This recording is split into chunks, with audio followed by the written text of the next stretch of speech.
Soldiers of Reddit, what is something you wish you had known before joining the military? First, save every scrap of paper that you receive. Make a binder that includes copies of all your orders, certificates, important documents, evaluation reports, medical information, etc. Have copies of everything. It seems like overkill, but paperwork goes missing all the time. Second, if you are sick, go to sick call. If you get paperwork from the doctor, keep a copy in your binder. If you get hurt, go to sick call. If it is severe, make sure you get line of duty paperwork. Each small injury might not seem like a big deal, but after a few years, they add up. You don't want to be 30 years old with the joints of a 60-year-old and no paperwork to back up your history. Third, if you need mental health treatment, go to mental health. Stop caring about what other people say. If you need help, go get it. Fourth, speak up for yourself. Be your own advocate. Not everyone has your best interest in mind. If you don't think something is right, voice your opinion professionally. Fifth, don't be afraid to volunteer for cool missions and opportunities.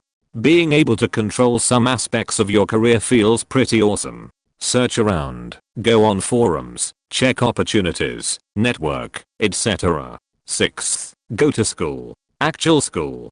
Don't let the military convince you that University of Phoenix is your end goal. Do whatever you want to do, so you have skills when you leave the service. Use your GI Bill.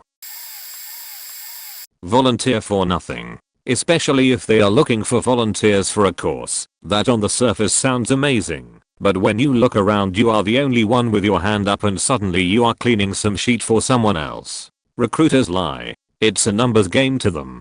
Iraq was about oil. If you are a skinny 10-stone 18-year-old expected up to carry 100 pounds of kit, your knees will feel like a 50-year-old's by the time you are 25. A uniform doesn't guarantee success with chicks. You aren't harder than a bouncer after 6 months training. You aren't an expert in all things military after a few months in the job, and you aren't a hero for simply volunteering to be in the military. Basically, be realistic about who and what you really are. It's the Navy and Air Force that get to see the world. In the Army we just get to clean it. There's plenty of time to join. I didn't really need to join at 18. I could have gone to uni, traveled, had positive experiences, and then joined to become bitter, twisted, jaded and disgruntled at the state of humanity. You matter to your friends and family, to your platoon and company, maybe to your battalion, but to the wider military you are a number. A tool to be used and discarded. The mission comes first and your piddliest problems come second. You become different. Your entire viewpoint on everything from sex to politics to morality to notions of comfort change drastically. You will come to despise certain character traits and types of people. Don't trust to everything your recruiter tells you. Look up info on your own and bounce questions off of them. I did and got stuck as a laundry specialist for 4 years. Oh, and color vision can affect the jobs you can get in the military. Edit. Let me give some more details on my story. I wanted to join the army, to do cool army shit. Plain and simple. I was a junior in high school when a recruiter called out of the blue and told me about the split option. The split option meant I could go to basic during the summer and come back and finish up high school. Only thing was that I had to join the reserves and pick a non-combat MOs. The recruiter told me I could change my whole contract after I got back from basic. That was the lie. So I signed up for any old MOs, which ended up being a 92S, shower, laundry, and clothing repair specialist. So I go off to Futsal for the summer. When I got back I went back to the recruiter station. My original recruiter moved on to his next duty station, and when I asked about changing my contract I was told I had to wait until I was 18. A few months go by, I'm an adult, I go back, rules change, I have to wait 2 years. So I go to 8 and become a 92S and report to my unit. I ask about changing my MOs and get no help from the sheetbag full-timers. So I was stuck as a Stitch Beach for 4 years until a sister unit let me join them and reclass to deploy with them. Now as for color vision, I found out I was red-green color blind when I went through MEPS and thought nothing of it. Mistake on my part. I learned later that due to my color blindness, I was unable to do all that cool army shit that I originally wanted to do. So no combat MOs, no specialty schools, no faking nothing. I never did a single faking thing I wanted to do in the army. It ended up being a big waste of time. I'm going to stop typing because I'm making myself angry. Just do me a favor. If you're considering joining the military, remember my mistakes and don't get faked/fuck yourself over. If you're offered a special school, take it. Especially if you are just coming out of 8. My biggest regret is that at the end of 8 a couple NCOs came into our living area and said we've got 10 slots for airborne and air assault. If you want one, the other, or both raise your hand now and you'll be on the list. Told myself at the time that I'd go later when I was in better shape or whatever I told myself. I fucking hate myself because ever since then it's either been the unit doesn't have money for it or I procrastinated any chances away. Don't do that to yourself. Keep your training environment mentality and get the schools done while you still have that mentality, because once you're out of that mentality, it's damn hard to get or want to be back in it. Save all paperwork. Save your goddamn money. Do not go out and buy a new car. Do not faking do it. You're not special. The car salesman is going to fuck you over just like everyone before you. Save your first couple paychecks, get a beta, and save the shit out of your money. I've seen guys save for 4 years and have enough to buy their dream car in cash. Watched an E5 buy the new Corvette Stingray as soon as it hit the market with cash. He told us all that he had been saving for the past 5 years. It's not about cars though. It's about your future. Eventually you won't be army anymore. You gonna be like some of us dumbasses and be in debt looking for whatever job you can get just to make ends meet. Go to school, fuck what anyone tells you. Go get signed up for classes. Do online. Don't bother with classroom, as mission will dictate whether you get to make it to that class.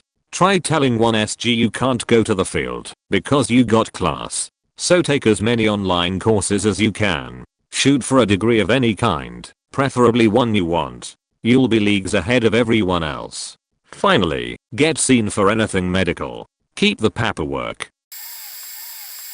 I don't think this would have changed my decision much on joining, but I wish I knew how easy it is to get into the military. I'm Air Force, so of course boot camp easier. What I mean is the part of taking the ASVAB, choosing a job, and in some cases gaining rank. I might be wrong, but it seems to be easier to join Army or Marines.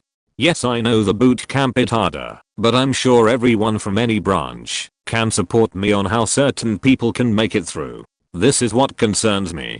But imagine talking to someone higher ranking than you and trying to convince them that they are wrong, and they literally are, and they won't budge. Not from being an asshole or having a huge ego, but from really thinking they are right because they have simply been in a certain time or made rank fast. There are people who seem, to me, that are borderline retarded and are in charge of things. Others have absolutely no people skills and refuse to help you when that is what their job entails. I hope you all can understand what I'm trying to say. I'm not too good at putting it in writing. I fix F-16s, and in the Air Force, maintenance is what people usually get into as enlisted.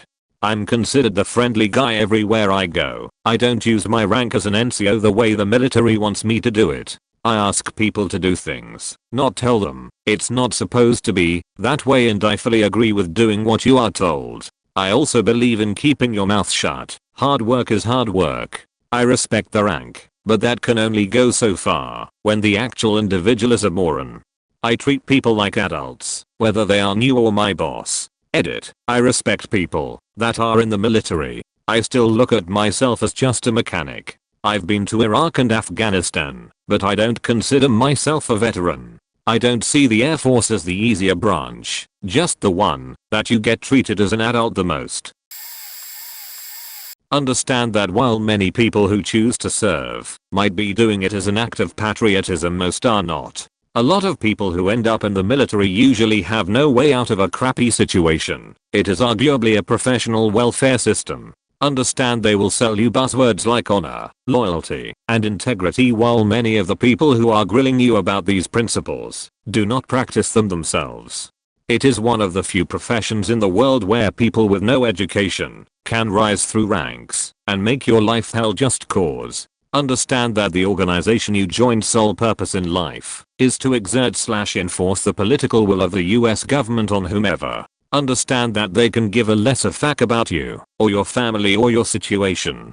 You are a service member before you are a parent or a spouse. Realize that a lot, depending on your branch of service, of your time will be spent in classes being told things like don't rap people, please don't kill yourself, or let someone else kill themselves over and over and over and over again. As Americans we are culturally desensitized to violence, but when you go to work every day and see all the awful things that don't even make the news, it really takes its toll on you. I wish I was informed just how difficult the loneliness would be. Yeah, it starts off all fun and games, you mess around, party when you can, but then you meet the love of your life. If they are wearing a uniform you can pretty much kiss it goodbye. If they're in a separate branch it's damn near impossible. All those people you just spent the last few years bonding with, getting close to, they're gone PCSing. The one thing you are never prepared for is the first time you lose a friend to a war you do not agree with, but you are stuck in due to poor life choices and difficult circumstances. Especially when you watch as the host country doesn't even fight for what your friends sacrificed their lives for. That is the most sickening part of it for me personally. Also, if you plan on only enlisting/commissioning for a short time, then do not have children. That is the scare tactic. That is how they get into your head to keep you. The military can be a good stepping stone. You meet people and can have some good experiences, but it is largely dependent on the people. Your relationship with the military can be like an abusive relationship. They will sweet talk you at first, but once it has you, it will beat you. It will tell you are nothing, and when you start to get the courage to separate, it will tell it gets better, dangle presents in front of you, and once they have you again, they go back to beating you until you say fuck it, I'm halfway to retirement. Sorry, I didn't mean to make this so long/depressing. Also join the damn Air Force, but be patient. AF recruiters are usually lazy cause they make quota easy. From I have seen they have the best quality of life. Those first few weeks away from your family for the first time can be a lot rougher than you think. The first time real homesickness hits you, you'll question your decision to join. But you stick it out, and that passes. There are college courses available on most military bases. Take advantage of as many of them as you can, especially general ed stuff that will be transferable to a university when you get out. I cannot stress this next thing enough. Stay away from credit cards. If you don't have the money to spend, don't spend it. Watch your finances and take them very seriously. Don't buy a car if you can't afford the monthly payment. Don't get anyone pregnant. Wrap your sheet up every time. Gonorrhea sucks, so I've heard. Find a hobby that doesn't involve drinking. Play guitar, become a computer geek, learn to sew, whatever. Just find something to fill your downtime, or you'll end up an alcoholic faster than you'd think. If you're married, or if you get married while you're in the military, don't forget about or neglect your spouse. If they're civilian, there isn't much for them to do. If it's a remote posting, there might not be any place for them to find a job. You're not the only one who is sacrificing, so are they. Being left at home all day in a place where you don't know anyone isn't very fun. Take your job seriously, whatever it is. Don't end up as a reputation of being that guy, the one everyone jokes about when he's not around, the one everyone hopes doesn't end up on their shift. Because all he does is figure out how to get through the shift while doing as little work as possible. Embrace your job, whatever it is. It's probably the only one you'll have for the next few years, so you might as well learn to be good at it. I could probably think of a few more, but I gotta go. Former Marine. Cleaning. You are always cleaning something. Your rifle, your room, your work area. No matter how good you clean, you will fail. There is nothing you can do about it. Inspections. Uniform inspections, rifle inspections, wall locker inspections. If the assistant undersecretary of the department of useless thing might come within 50 miles of the base, prepare for inspections. The anxiety the above causes on a daily basis. Mr. Spot Shaving, you're faked. Instant heart attack when you can't remember if you locked your wall locker or not. It took me at least 2 years after I got out to get over it. Being boot. Don't think that after you graduate boot camp your unit will welcome you with open arms. No, you are a boot. You don't know shit. Anything you say will be scoffed at. Every story you tell will be derided. And for the sweet love of Christ, do not talk like your drill instructor. You will literally be a boot for years.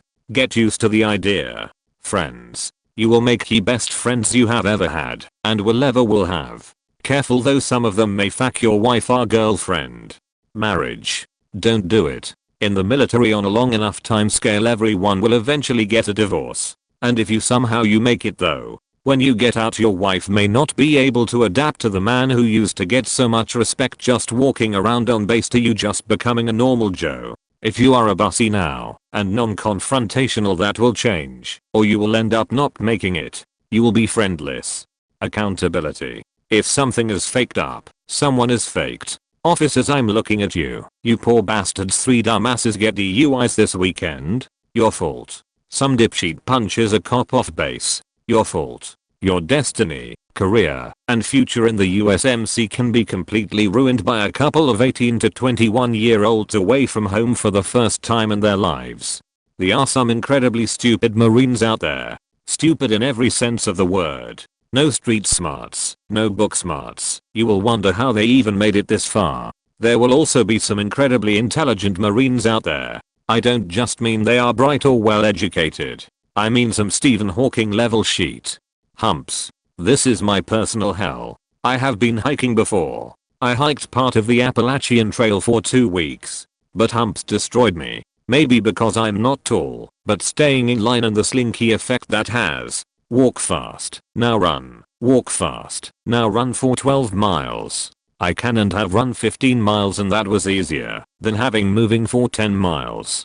Don't join the Navy. That was what I learned being on ship. In the Marines you pick up corporal, E4, and life becomes easier. In the Navy I saw E6s doing sheet work that I would have reserved for boots. Language. Not just the enormous amount of profanity and expletives, but the naval speak and other words only used in the military. The way they talk and Generation Kill is pretty much right on, but we never said stay frosty when I was in. And nobody ate charms ever. I could go on forever. If you a specific question, PM me. I guess I should also say I would do it again. The Marines made me a better person. I don't get stressed out the way others do about deadlines and changes in work schedule. I know how to lead and not just manage. Semper Fiat but Zedit formatting.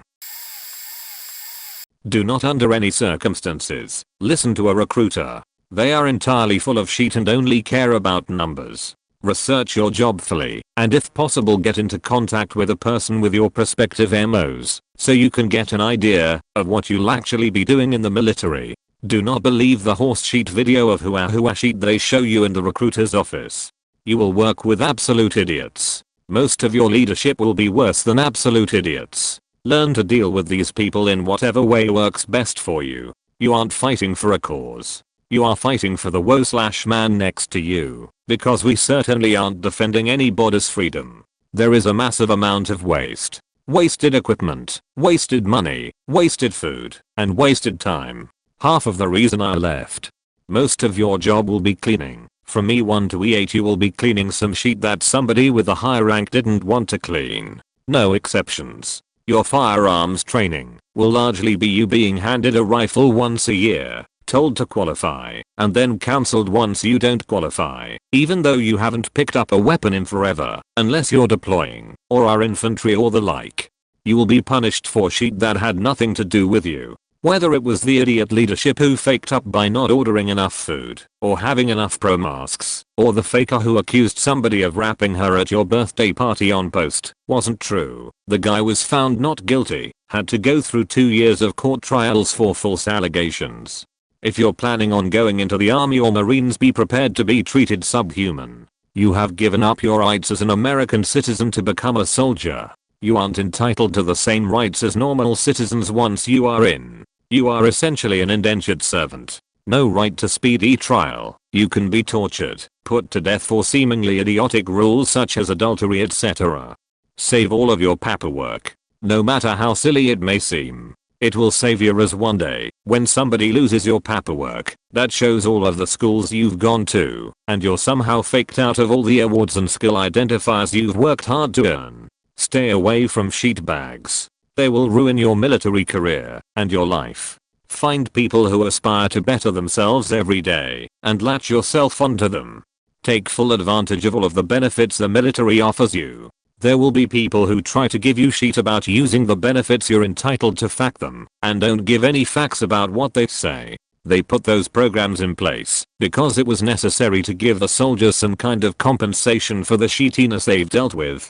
The military has paid for a significant portion of my education, and many people tried to get in the way of me using my tuition assistance or my loan repayment because they thought I was asking too much of the military. If it was in your contract, then you should use it. Furthermore, if you are mainly joining the military for the educational benefits, join the National Guard. They get tuition waivers, whereas the reserves only gets reimbursement. The difference is with a waiver you could go to Harvard and owe nothing because your tuition was waived. In the reserves they will only pay you $4,500 a year up to a certain number of credits. People will give you shit about going to sick call. If you're truly sick, say fuck them, go and get your treatment, and keep your paperwork. If you want a career, go Air Force. They are the only professional branch. If you want a job that actually does cool shit during peacetime, go Coast Guard. Learn when to volunteer. I've gotten some of the best weeks in my military career from volunteering at the right time. Many people will tell you to never volunteer. They simply made a bad decision. Lastly, you aren't going to become a SEAL or a Ranger, or what have you. It's the equivalent of thinking you're going pro at football when you played second string in high school. It's not going to happen. That's reserved for the truly elite or the officers who've been in their whole lives. Late to the party, but my wife asked me to answer this. I served as an infantryman in the army during the initial invasion. It was hard work and every day felt like it could be your last. After our 12 months we went home, -4. Which isn't bad considering the damage we did to the opposing force. The second deployment, it was more of a hearts and minds experience. We fed the hungry, provided water, fertilizer, and defended the locals. We got to know the people. It was then I realized that as an American soldier, we were not always the good guys. I thought we were the bastion of justice, the moral compass. But when we learned of the atrocities the people had suffered, the innocent lives that were lost, I felt during the first deployment that civilian lives lost were simply residual damage from a country at war. It wasn't until I learned the language and met the people that I realized they were just like us, and they were families torn apart from our actions. I met families whose children were killed in artillery strikes, whose fathers were lost defending their homes from invaders. They were not all against us, they were trying to protect their families from much more armed and trained military machines. We did more good than bad, saved more than we hurt. But the few that lost loved ones because of our actions weighs heavy on my conscience every single day. I wish those that lost loved ones knew we were only trying to help. TLDR, I learned that we are not always the good guys. I wish I had known that going in.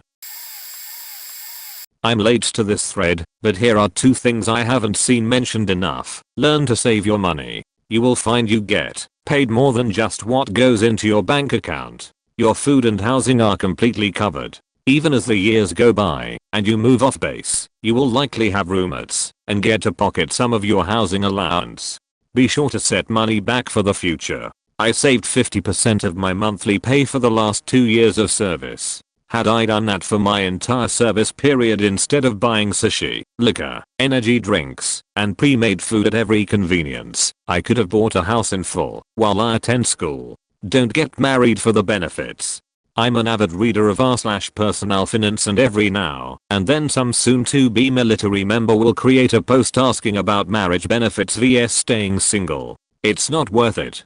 The lifestyle you think you will have or have had up to this point is about to drastically change. Scroll up and down this post. You and your significant other may think you can handle long periods apart, the strains of moving frequently, or the separation from friends/family, but you won't know the truth until it happens. And chances are, the relationship won't survive it. Be honest with yourself and know that if the relationship is less than a few years old, You haven't lived with the person yet. You already have doubts about staying with this person. You have financial problems / trust issues already. Or if for any other reason you think marriage will solve a problem, you will be spending much more time and money down the road getting a divorce. They happen very frequently in the military. Don't fool yourself. You aren't special or different. You are subject to the same stresses and failures caused by the hardships of the military. Good intentions only go so far. Additionally, the military has its own rules on marriage obligations. Specifically, the military member owes no less than 1/3 of their pay to their spouse, should they choose to separate. So if the parties mutually separate instead of divorce, be prepared to get a letter a year later saying you owe your spouse money. You won't have a choice. They will take your pay and route it to your spouse. And that's only if you don't have kids.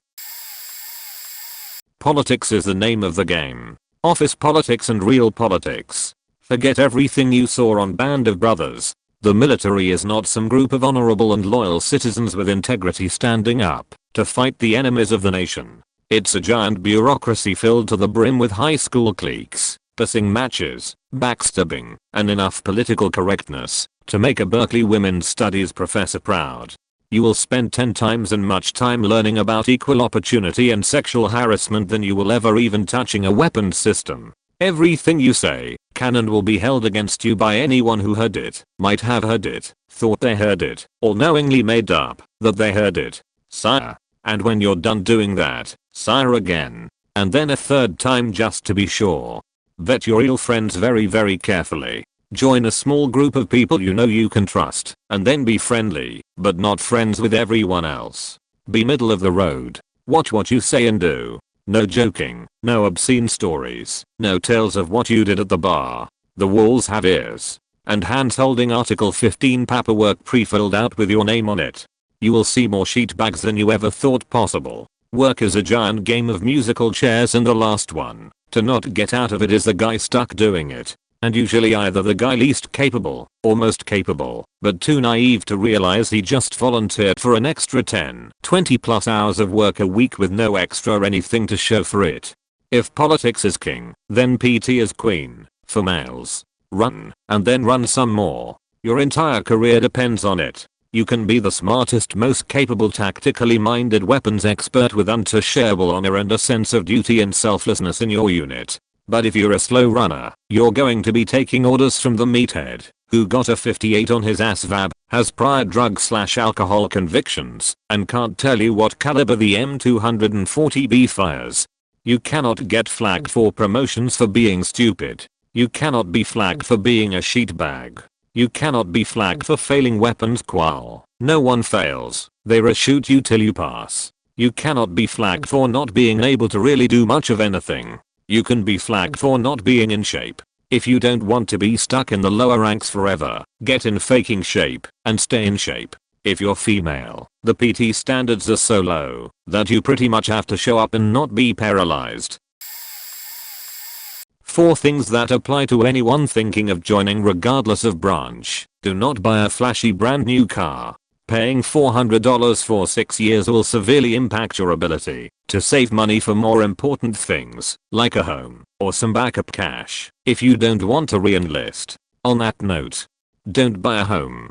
I see so many people move somewhere for their duty station that they've never been to before or are familiar with at all and buy a freaking house, only to realize that they hate the area or they got reassigned halfway around the world. It takes people decades to pay off a home, and chances are you will not still be in that area in 5 years, let alone the 20 or 30 you take out on a home loan.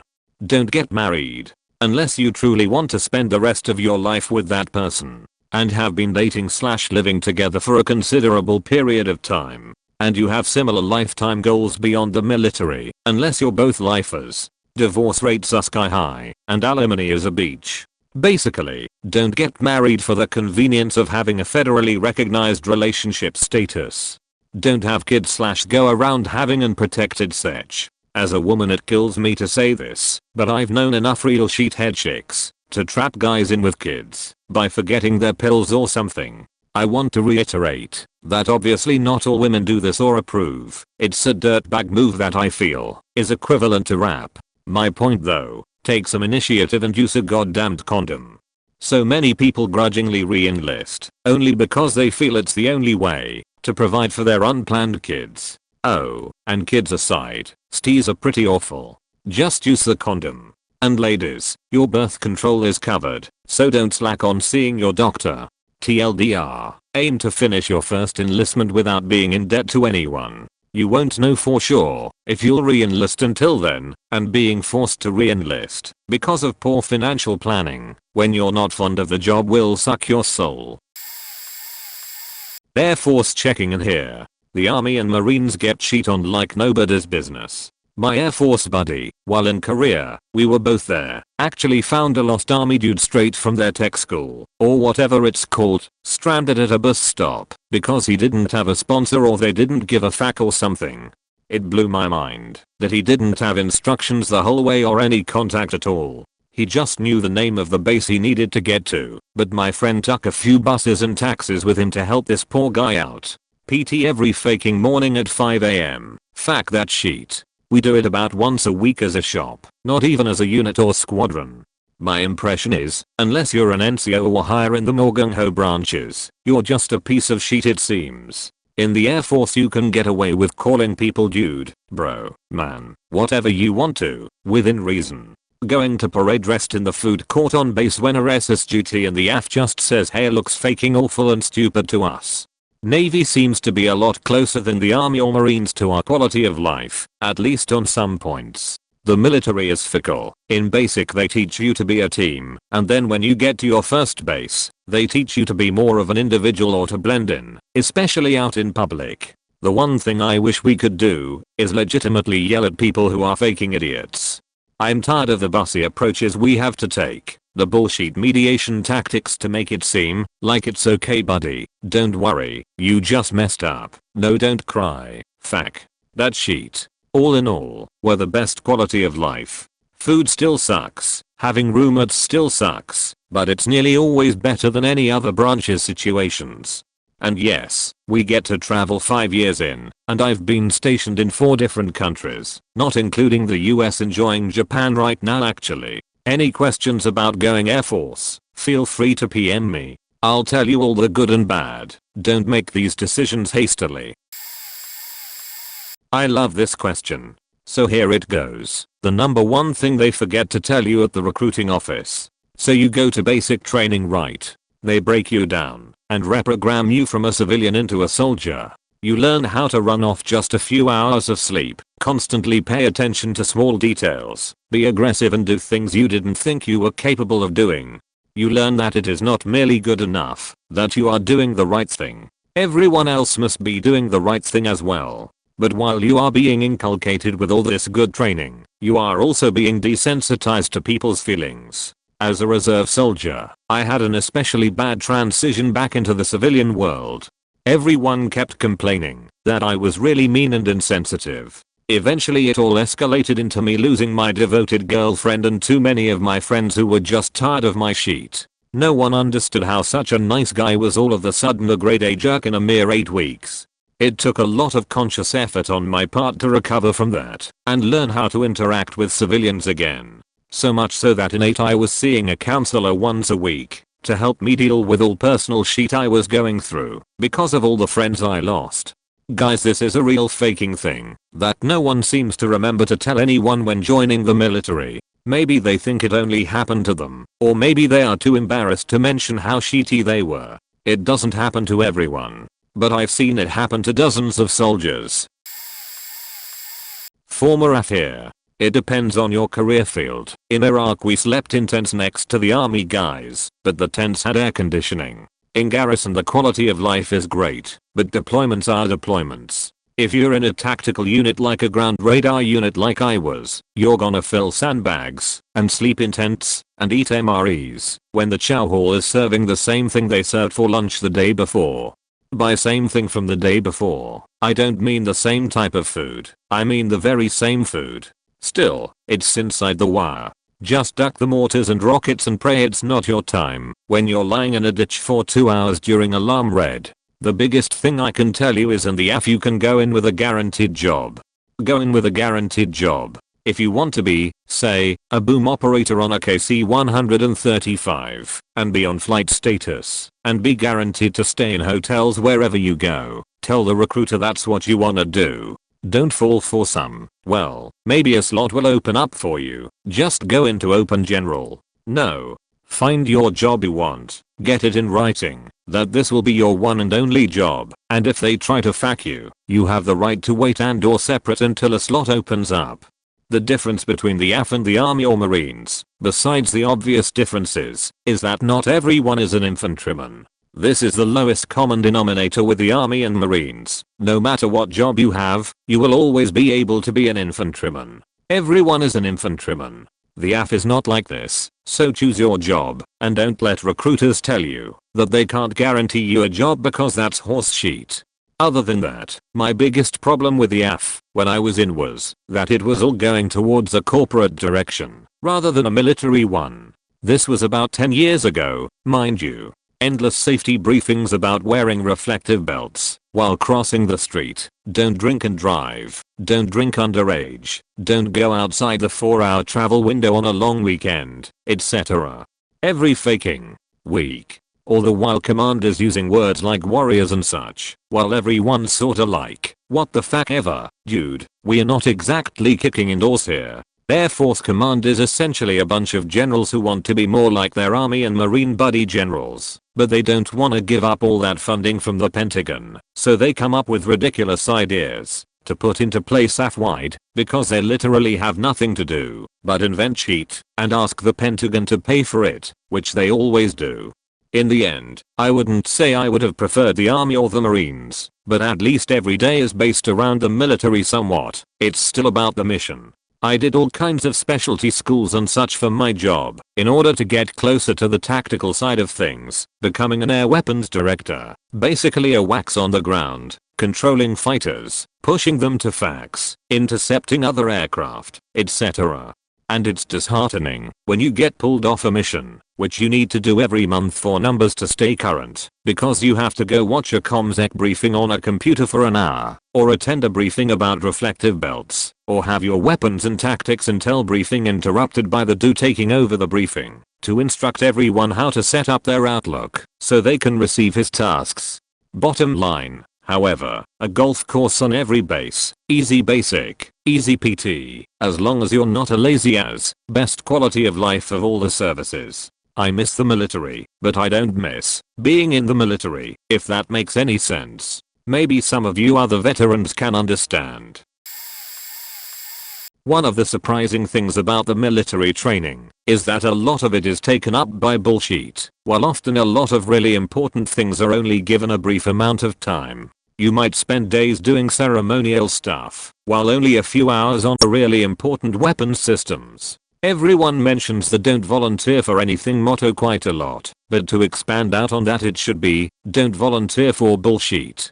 From day one you should be monitoring your own learning and trying to fill in gaps. ESP on the field and combat bits, you should be thinking I'm tired as hell, and don't want to, but I haven't had a chance to do a recce patrol yet and they need volunteers. I should volunteer, because I don't want the first time I have ever done one to be doing it for real. Similarly, it might seem surprising, but training staff actually want you to ask questions. If you're not sure, it's better than finding out you don't know when you fail a test. A good NCO won't have a problem if you quietly say after a class I'm a little unsure about this, could I maybe have 15 minutes after a lunch to go over it with you? Of course don't be a Ralph Wiggum and get everyone else in trouble over it. For the love of God be the grey man for as long as you can during training. If you have skill and you're good at the job, it will shine through naturally. Always aim to be 5 minutes early, avoid falling in with the just do enough to get by or don't want to do courses people. Once that negative mindset sets in, it becomes hard to get out of it. You wanna be the guy who wants to do the interesting courses ECT point which keeps it worthwhile. Learn how to polish and iron stuff well. When you fuck up in training, don't try to explain. You will always lose and give the NCOs more ammunition to shout back at you. The best thing to say is no excuse. It gives them nowhere to go with it. Get fit before you go, but don't be a gym knucklehead like in the movies. You need speed, stamina, and local muscular endurance, strength, not pointless poser muscle that you will have to carry around with you. No one in the army is gonna tell you to lift 300 kg barbell for 30 seconds, but they will tell you to lift 60 kg backpack and a 23-pound machine gun for 20 miles. When doing PT, you're always better to be at the front of the group when starting out, etc., as it means you get to hold when the people at the back have to catch up. Try to get yourself on competition teams, shooting teams, platoon and attack teams, etc. Officers are addicted to silverware, prizes, good press, bragging rights, ECT point and treat their winning teams like rare gold and Fabergé eggs. Follow the wet/dry routine when getting into your sleeping bag. You will make the mistake when tired not to do this once in your life, and you will never do that again. Learn how to hide. If you're in a barrack environment and you see a senior NCO with a clipboard, hide like fuck. He is about to give you a shitty job. It's an essential part of military combat training. Treat him like an enemy sniper. Physical training is one of the best ways to hide. Soldier, why the fuck are you in the gym and outside doing shitloads of physical training and getting super fit? Said no NCO/officer to a private ever. If you're an NCO and need to hide, the best way is to be doing something combat-like with your troops. If an officer or senior NCO comes along looking to sting some troops for something shitty and sees you doing some contact drills, FIBA practice or something, the dizzying heights of his rank makes his brain unable to compute, brings satisfaction to his warped mind as he tries to remember coming up with such a good idea, and he will go find another NCO lazing around his bunk to sting for the shitty job. Major time saver, observe your NCOs and officers. If you see them starting to move, you know that you are about to be told to move by your NCOs, so start moving already. Don't wait to be told. Your NCOs have done the same thing as you and seen every single variation of fuck up possible. Though they are shouting at you and it feels like the world is collapsing, they will go back to their office at the end of the day, drink tea and laugh about it. Don't take shit personally. If they like/respect you, and depending on your army culture, when you pass out of training they will take the piss out of you, with you, over a few beers for it. If you're self-motivated and good at what you do, generally your NCOs will pick that up, and it will work out better for you. I remember faking up a minor thing on a company training exercise one time, and being so angry with myself for letting people down. I thought I was gonna get a bowl locking for it. I apologized straight away to the platoon in front of everyone, and was left alone. Why? Because the NCOs were good at what they do, and knew that I was my own worst critic anyway. Giving shit to me wasn't gonna help, when I was clearly eating up myself over it. Make note of all the bullshit things you have to go through during basic training and elsewhere. One day you will be in charge in some way, promotion ECT, and will have a little more leeway to cut that bullshit out. Never be a hypocrite by doing the same thing that you would have hated. If you're a training NCO and you fuck up, be honest about it in front of your men. They will respect you more for it. The worst thing ever is if an NCO fucks up and takes it out on the people below him. Find NCOs and other people who are good at what they do and try to emulate their better parts. Eventually you will grow into yourself, but it's handy to have good role models. Always be fair. Learn how to judge people below you based on their motivations. Don't shout and be an asshole just because that's the only way you know how to manage people.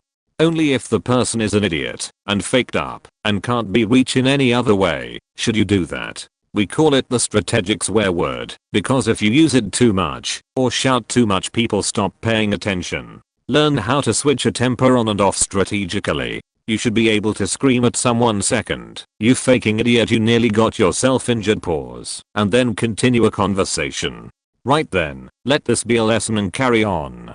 Don't do it again. It may make people below you think you are weird, but after a while they will learn that it means you are only being fair and reacting to the situation as necessary. If you have to punish someone, always try to treat them with respect for their choice to join the military.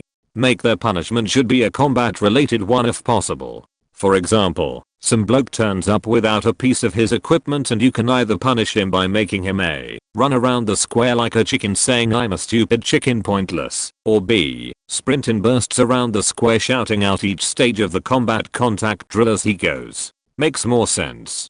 Be approachable to the people below you. As Colin Powell said, if people aren't coming to you with their problems, then something is wrong. Probably you are in a hole, or need to go find out. If you're an NCO or officer and your troops are doing something shitty, digging a latrine, lifting sandbags etc. Unless you have something else to do, don't just stand there and watch, saying well I had to do that in my day, so I'm not gonna do it now. Get involved helping them out as well. Even if you have to go off to do something else later on, they will respect you for it. Half of the military is waiting. When people are on edge, to move it is demoralizing and annoying. If you can, ESP if you're an NCO, try to find out roughly, okay we are waiting for transport but it definitely won't come in the next 15 minutes, so let the guys relax when it will occur. If you are the same rank as someone, E.G training NCO, never allow another person of the same rank to do something wrong or to set a negative agenda. Hey, let's fuck with the troops for no reason. You earned the rank as well, don't let yourself be pushed around. Similarly, if a high-ranking person does something really bad to someone, don't be afraid to stop it or speak up.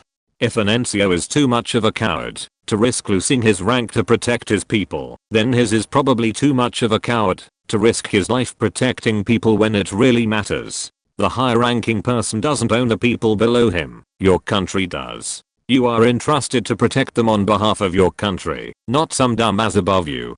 Military training is a big game, and as a new recruit you are supposed to lose. If you're the training NCO you are told to find a flaw. Just accept that it is a game, and get on with it. You will get screwed for stupid stuff, laugh it off later on and carry on.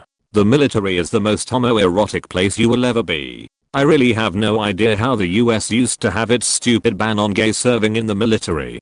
You might think you're a certain type of macho manly guy, aka you're an asshole, but within a few weeks, there is a 110% chance you will wake up with some balls in your face and half the platoon singing the Bee Gees purely because you feel asleep before everyone else. There are two specific quiet types of people, guys in training, who often get a bit left out of the in-group, which often forms pretty early. Take time to talk to both, and include them if you can. Because they are either the quiet dude who really shouldn't be there, will drop out later, and might be a bit insane in the first place. The quiet dude who is gonna end up in special forces, because he knows his shit, is damn good at what he does, and just wants to get on with the job. Ditto the guy who, when everyone else is snapping towels in the showers, just sits in the corner at night reading Arabic poetry. I wish I knew stuff before I joined the AF. A civilian's boss doesn't find out if that civilian gets a speeding ticket. But if you so much as spit in the wrong place in the Air Force, your boss finds out, your pay may be impacted, and your career is at risk. Everything, from how well you clean your quarters, mow your lawn, how drunk you get at the club, whether you pay your bills on time, who you associate with, is inexorably linked to your career, because it's discovered by your boss/commander and or first sergeant. That's an added pressure, besides possibly dying in war, many people can't cope with and didn't expect. Uncle Sugar breaks promises that were made in the recruiter's office, and even documented/contractual promises. If you're going in for benefits, you will likely be disappointed at some point. Join because you feel the call, and not much else. Avoid the aircraft maintenance career field. It's often undermanned, and hence 12-hour shifts abound, while the rest of the base is home sleeping/partying. Cops and ACF main share the two highest suicide rates in the AF. Source: a FOSI. Cops have guns when they are depressed, after losing their girlfriend, or whatever. But an ACF mechanic offs himself, because his career field actually sucks that much. He actually premeditates his suicide after some months/years of job strife. Just think of it. Sexual harassment confirmation can be achieved without evidence. It can mean you're guilty, because one or more people had a convincing story which was corroborated by other convincing people. Yes, sexual harassment happens, of course. But if you're in a supervisory role, be cautious about who you volunteer for extended duty hours/work, and how you ask, for example. Speaking of evidence, or lack thereof, as a first sergeant, disciplinary arm of the commander, I discovered most Article 15s, and separations too, happen via confession by the troop. The commander has no evidence in 90% of these cases, and hence the troop was drilled into confession via promises of leniency, or whatever. Note, the military is governed by the UCMJ. It's a separate justice system which is actually rather excellent, streamlined, and protects the individual's rights in accordance with the fading constitution, and sometimes better than civilian courts. Of course, if you are dumb enough to confess yourself into a separation from the military, the commander is obliged to let you. The AF has possibly the best promotion system in the universe, seriously. It's unparalleled in the civilian world, many checks and balances, a point system, that is a sum of your job performance, your job knowledge, your military knowledge, your time in grade, time in service, and your awards/decorations. Yet, there are still some flaws, apparently. AF prides itself on being an equal opportunity employer, and so it puts serious effort into keeping everybody promoting equally too. If you are astute and perceptive, you'll see it, but you'd be a fool to talk about it to anyone but your most trusted ally. So, beach about it to a friend, never discuss it in mixed company, and learn to love the better parts of the promotion system. Because really, it's great, even with the flaws. You'll never see a civilian equivalent or even close 20-year vet here. Good luck to you, mates. PTSD is the realization that you'll never be this cool again, ever. Just a small note buried in all these comments. You go through so goddamn much in the military. Every single day is a huge obstacle of bullshit that you have to somehow get through. Oh, you have to sweep the mechanics bay while a sandstorm hits with the doors open. Have to cut grass with scissors just because. Rake the sand so that the lines will make everything look super duper pretty for Command Sergeant Major, but you also get to deploy, hopefully, and you finally get to do your job, what you signed up for, and much more. It isn't perfect in any way, at all, but at least it is something. You've got armor, guns, and Old Glory behind you waving its freedom fuck yous to whoever stands in the United States Army's way. You think you're a part of something glorious, and you are, but only to you and your unit. You get back home and everyone beaches so faking much. It's so hot in this 2015 Lexus. Turn up the account now. Seriously? You don't know what the fuck hot is. And you'll be thanked for your service constantly, even though they have no idea what dumb things you had to do every faking day, and there's no way you can relay that to the appreciative. It never ends until it does. A sense of identity is gone. Uncle Sam is my favorite family member. I loved and hated him so faking much, but it gave me everything I didn't want but also needed. I'm at a great university, have awesome goals, accomplished more than ever, but in the end I still have a deep hatred that I want back in my life, more so today. But not really. Well, kinda. No. It's like a bad breakup with someone you loved. I'll never do anything this cool again, ever. Former soldier here. Probably one of the odd jobs that the military offers is K9 handler. Those guys and gals that get out and find a similar job in the government/civilian section can do very well. As others have posted on here, utilize the GI Bill, or as some refer to it, the Post 9/11 Bill. One useful advantage is that I used it at a college/university when I got out, and not being in student debt is a great thing. Also, have a binder with multiple copies of all important documents.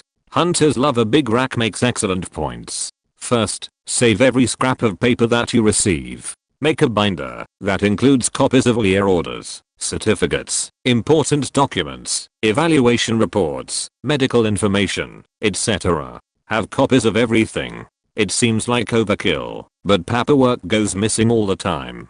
Second, if you are sick, go to sick call. If you get paperwork from the doctor, keep a copy in your binder. If you get hurt, go to sick call. If it is severe, make sure you get line of duty paperwork. Each small injury might not seem like a big deal, but after a few years, they add up. You don't want to be 30 years old with the joints of a 60-year-old and no paperwork to back up your history. Third, if you need mental health treatment, go to mental health. Stop caring about what other people say. If you need help, go get it. Fourth, speak up for yourself. Be your own advocate. Not everyone has your best interest in mind. If you don't think something is right, voice your opinion. professionally. 5th, don't be afraid to volunteer for cool missions and opportunities.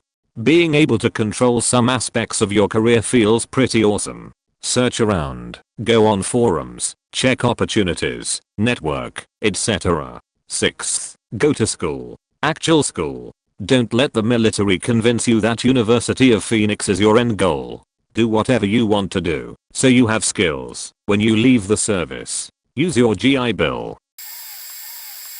I'm in the Air Force. I think it's similar in other branches, but the bureaucracy is mind-numbing. Every action has its own form and regulation. Want to get access to a computer? There's a form for that, and a regulation governing how to fill out that form. Want to take leave? There is at least one form that, and I've seen up to 4 forms for that. One requesting leave, which has to be approved by a supervisor and supervisor's supervisor. A checklist that proves that your training, part, etc. is up to date, which involves printing out multiple documents. One for a safety/anti-terrorism brief, if you are going somewhere where terrorists may be. One for a detailed travel plan, if you're under 26, which includes printing out maps, travel itinerary, etc. Want to get married and have your spouse live with you? There are way more forms to fill out. Not to mention, the regulations for what you do can require you to think like a lawyer. I work in aircraft maintenance, and you would think that fixing the jets would be the most important thing. However, there are so many regulations, which are well intentioned and meant to maintain safety, but are followed so strictly sometimes that you spend several hours preparing to work on a job that takes 15 minutes. Granted, it is all for safety's sake, but anytime somebody makes an excuse for how they faked up and hurt themselves/somebody else, there needs to be a rule invented to fix the root cause of the problem. People can't just fuck up. There has to be a way to fix it, even if it was just an accident. Oh, and if you do fuck up, you have to do a root cause analysis, which involves filling out several forms, which are potentially filed away in a cabinet/computer for years and then simply deleted. For example, say you drop a bolt that you're working with, and it gets lost. You then have to fill out a form describing what you were doing, what the bolt was for, why/how you lost it, where you looked for it afterwards, and it has to get signed and watched over by about 5 other people. Then, whether you find it or not, you or a supervisor will have to fill out a document on the exact same things, but this one will try to identify any errors in the process and/or regulations/technical data. Did the 2. Technical order, a step-by-step guide on how to do the job you are performing, tell you clearly enough to not drop the bolt? Could this have been prevented if we put a warning statement in there that says the bolt may slip out of your hand? Is there some kind of training that can be accomplished that will raise awareness about dropping bolts?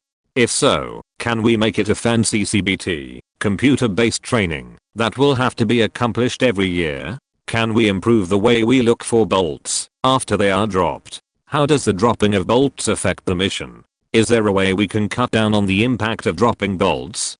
And then, these may have to be reviewed and signed by every person on the way up the chain of command, who then adds or tells the original writer to change something, and continues to go back and forth as supervisor after supervisor reads it. The only thing that saves us from the bureaucracy is its inefficiency. If only this protected us from the bureaucracy in the first place.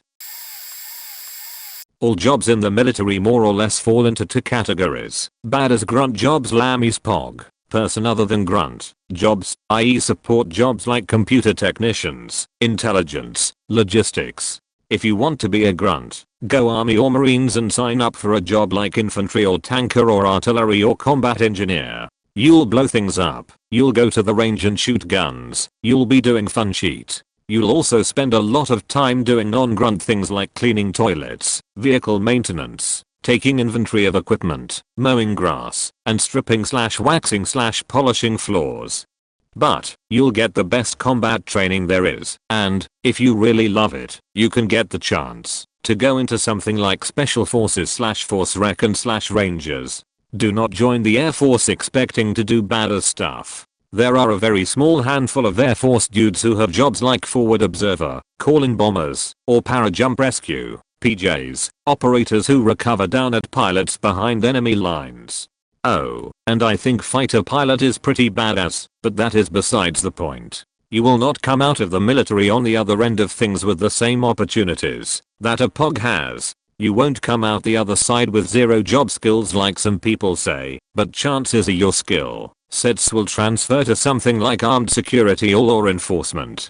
That being said, I know guys who were infantrymen for 4 years, did a couple tours in Iraq, and then went to school on the GI Bill and got office jobs. The organizational skills they learned in the military translated well into civilian life. If you want to be a POG, then go Air Force, or maybe the Navy. If you're a POG in the Army/Marine Corps, you're 1.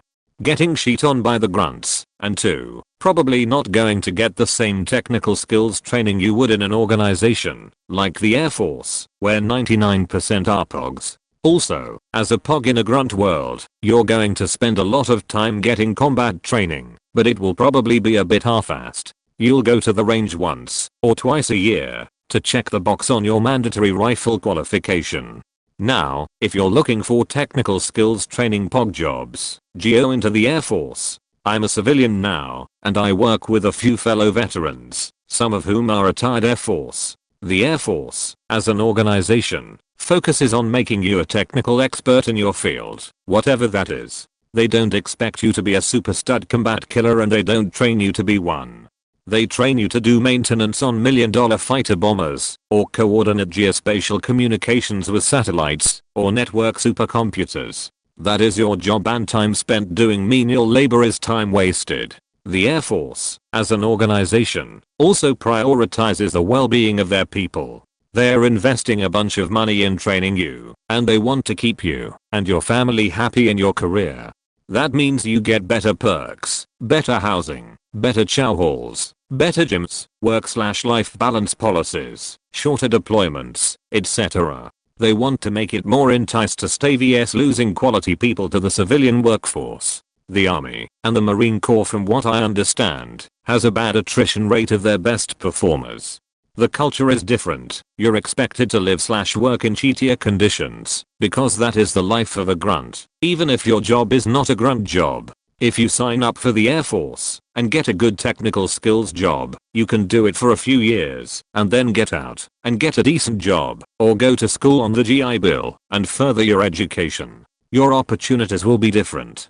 The last thing I would say to someone joining the military: if you think you can get into college, then do that and go into ROTC or DOCS, regardless of branch of service. The best leadership training out there is in the military, and if you play your cards right, you'll walk out the other end with a debt-free degree and organizational skills that are very desirable to an employer.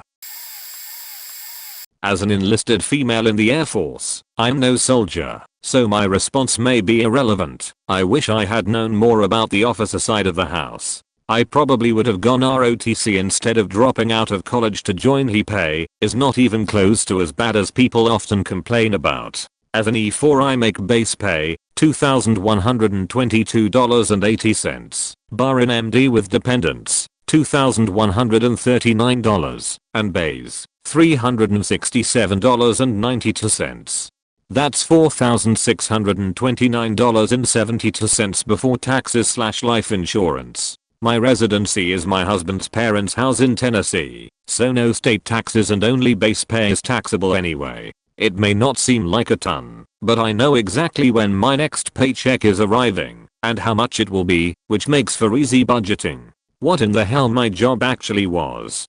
Granted, I chose my job before going to basic, but the internet only told me so much. I'm Operations Intelligence 1N0X1, and it's incredibly easy in the command I'm in, and the deployments are awesome. Germany, rental car, stupid easy hours. However, if you like to know how the weather is outside, like being able to check your phone regularly, don't like public speaking, and get bored easily, then it's definitely not for you.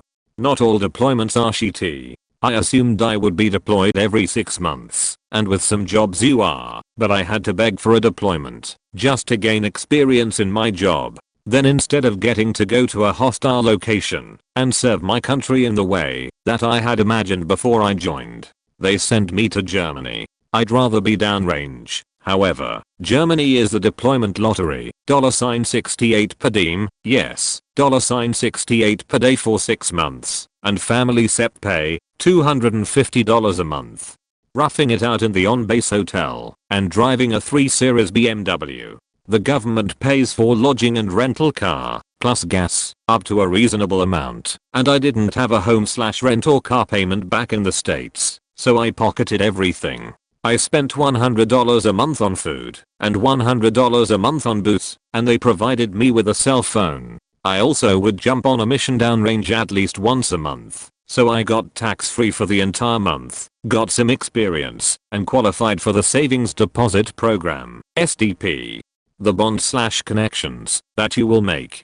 If I break down in a random state as I'm driving back home, and I have no family in that state to help me, I know for a fact that I could go on Facebook and find an acquaintance that I added from say, basic training, whom is from that state, or knows someone from that state that will drop what they are doing and come help me. Each branch is small, so it's easy to make a lot of acquaintances that you'll see again and again. You'll see civilians differently. It's almost like two different worlds. I once saw a manager at a Target ask another employee to clean up a spill on the floor, and the employee rolled her eyes and said, "Yeah, MMMK, I'll get to it when I get to it."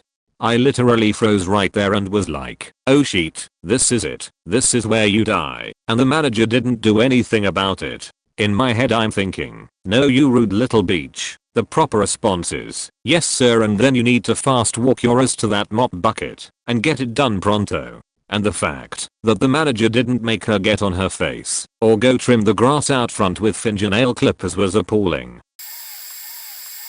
How much it would affect my body. I shredded my labrum, had surgery, and now I only have 60% mobility. Goodbye, sports. My hips click and pop all the time. Bursitis isn't fun. Chronic migraines.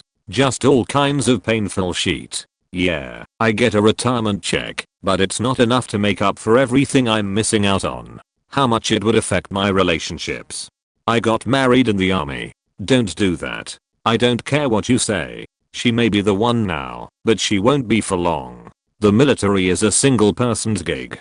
Trust me. How much time would be spent doing absolutely nothing? Don't forget your phone charger. It'll be dead by noon. At least if you're in garrison. How you are a body with a number, not a person. Brigade or battalion will call your unit for 4 soldiers to go to a detail. It's pretty much whoever your 1SG sees first. How often you'll have suicide awareness classes. Once a week, maybe every 2 weeks if you're lucky. It's a huge issue in the military, so they're fighting it, but I swear to God, if I hear it's a permanent solution to a temporary problem one more time, I might flip. I do still have my ACE card though. How homesick you'll get at first, and how comfortable you'll be once that goes away. It's weird.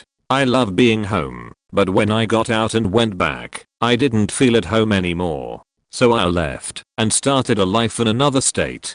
How ingrained the culture will be in your head. Everything in my house and at my work desk has to be dress right dress or I get frustrated.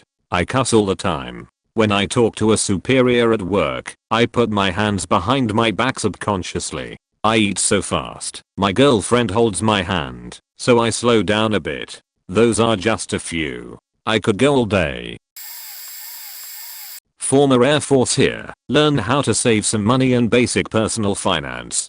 A lot of the people I watched in the dorms pissed their money away on new cars/credit card/trips, and few invested in their future or thoughts to after the military. By all means, have fun, but do save some. I'm 27 now, and do not have to work any longer if I choose not to due to saving and investing the money the military essentially throws at you, since they pay for everything and have bonuses for some critical jobs. Work on your education while in the service. I'm uncertain if tuition assistance is still available, but most people I knew did not utilize it, nor did they clap or even attempt them. I received something ridiculous like 30+ credits simply by going and taking some rather easy tests at the education center. Studying is not even necessary for a majority of them if you have some basic background knowledge or high school education. Network with those that are involved in careers or areas you may be interested in after you get out. There are a lot of great people that can vouch for you or help you get in the door if you wish to come back in as a federal or contract worker. I can only speak for intelligence and its side of things, but I imagine this would apply to other careers as well. Research the branch and type of job you are interested in. I personally would avoid the Army and Marines. I worked on joint bases throughout my time and those two branches were treated by far the worst. I would rank it USCG, USAF, Navy, Army, and finally Marines as far as treating their personnel went. They seemed to be treated more as tools/numbers than humans. The other three services treated their members pretty well. Be in moderate physical condition or ready to exercise for basic and PT. The standards are not difficult, but if you're really out of shape you may struggle. Keep a folder or inventory of papers, records, etc. Some of it will get lost, and you will be happy to have a replacement or copy easily available. People make mistakes, and may lose things and others are simply incompetent. Learn and read the AFIS or your selected branch's version or at least the areas that pertain to you and your career field. I'm not certain how to phrase this well, but it can protect you and your flight/friends. While most of the regulations and rules are drivel, some of them are there for safety/protection of people. They saved me from some additional duties due to rank requirements for the positions in the AFIS. I would say a combination of a lot of posts I've seen. But I personally would have gone to school first, got my college education, joined the ROTC while in college, and came out as an officer. I was never an officer, just enlisted, but to start off as an officer would have been nice. Better living conditions, and yes I was in my 5-star Air Force living quarters, more pay, and less sheet rolls down your way. And definitely do my education before joining. I personally found it hard to go from making a good living, but benefits, and a roof to stay under, to getting out, going back to school, having to learn how to learn again, unless you took classes while you were in, going to school with a bunch of young idiots/immature, not saying they all were, or I was 100% serious at all times. Kids who are there because their mommy and daddy wanted them to go there, all while trying to get your life outside the military figured out. Living with your parents after you have been on your own for the last 4 to 6 years, well us Air Force folks, or living by yourself/family, but now struggling to find a full-time job with benefits, good pay, and also works with your full-time school schedule, so you can go to class. There were great transition classes we took to go from military to civilian world. But that doesn't help you get a job you don't qualify for, because you didn't know your recruiter was getting you to meet his quota, and you were in a field of work you don't want to do the rest of your life. So, go to school first, join the military as an officer, get out and enjoy your life and your family, and live happily ever after. You will have no fixed schedule in your life if you chose infantry in the army. Most civilians and even non-combat arms work 9 to 5 days a week. You will be at work at least 10 hours a day every 2 to 3 months for 2 weeks at a time. You will be doing some repetitive training in the field with blank ammunition to make your co look good.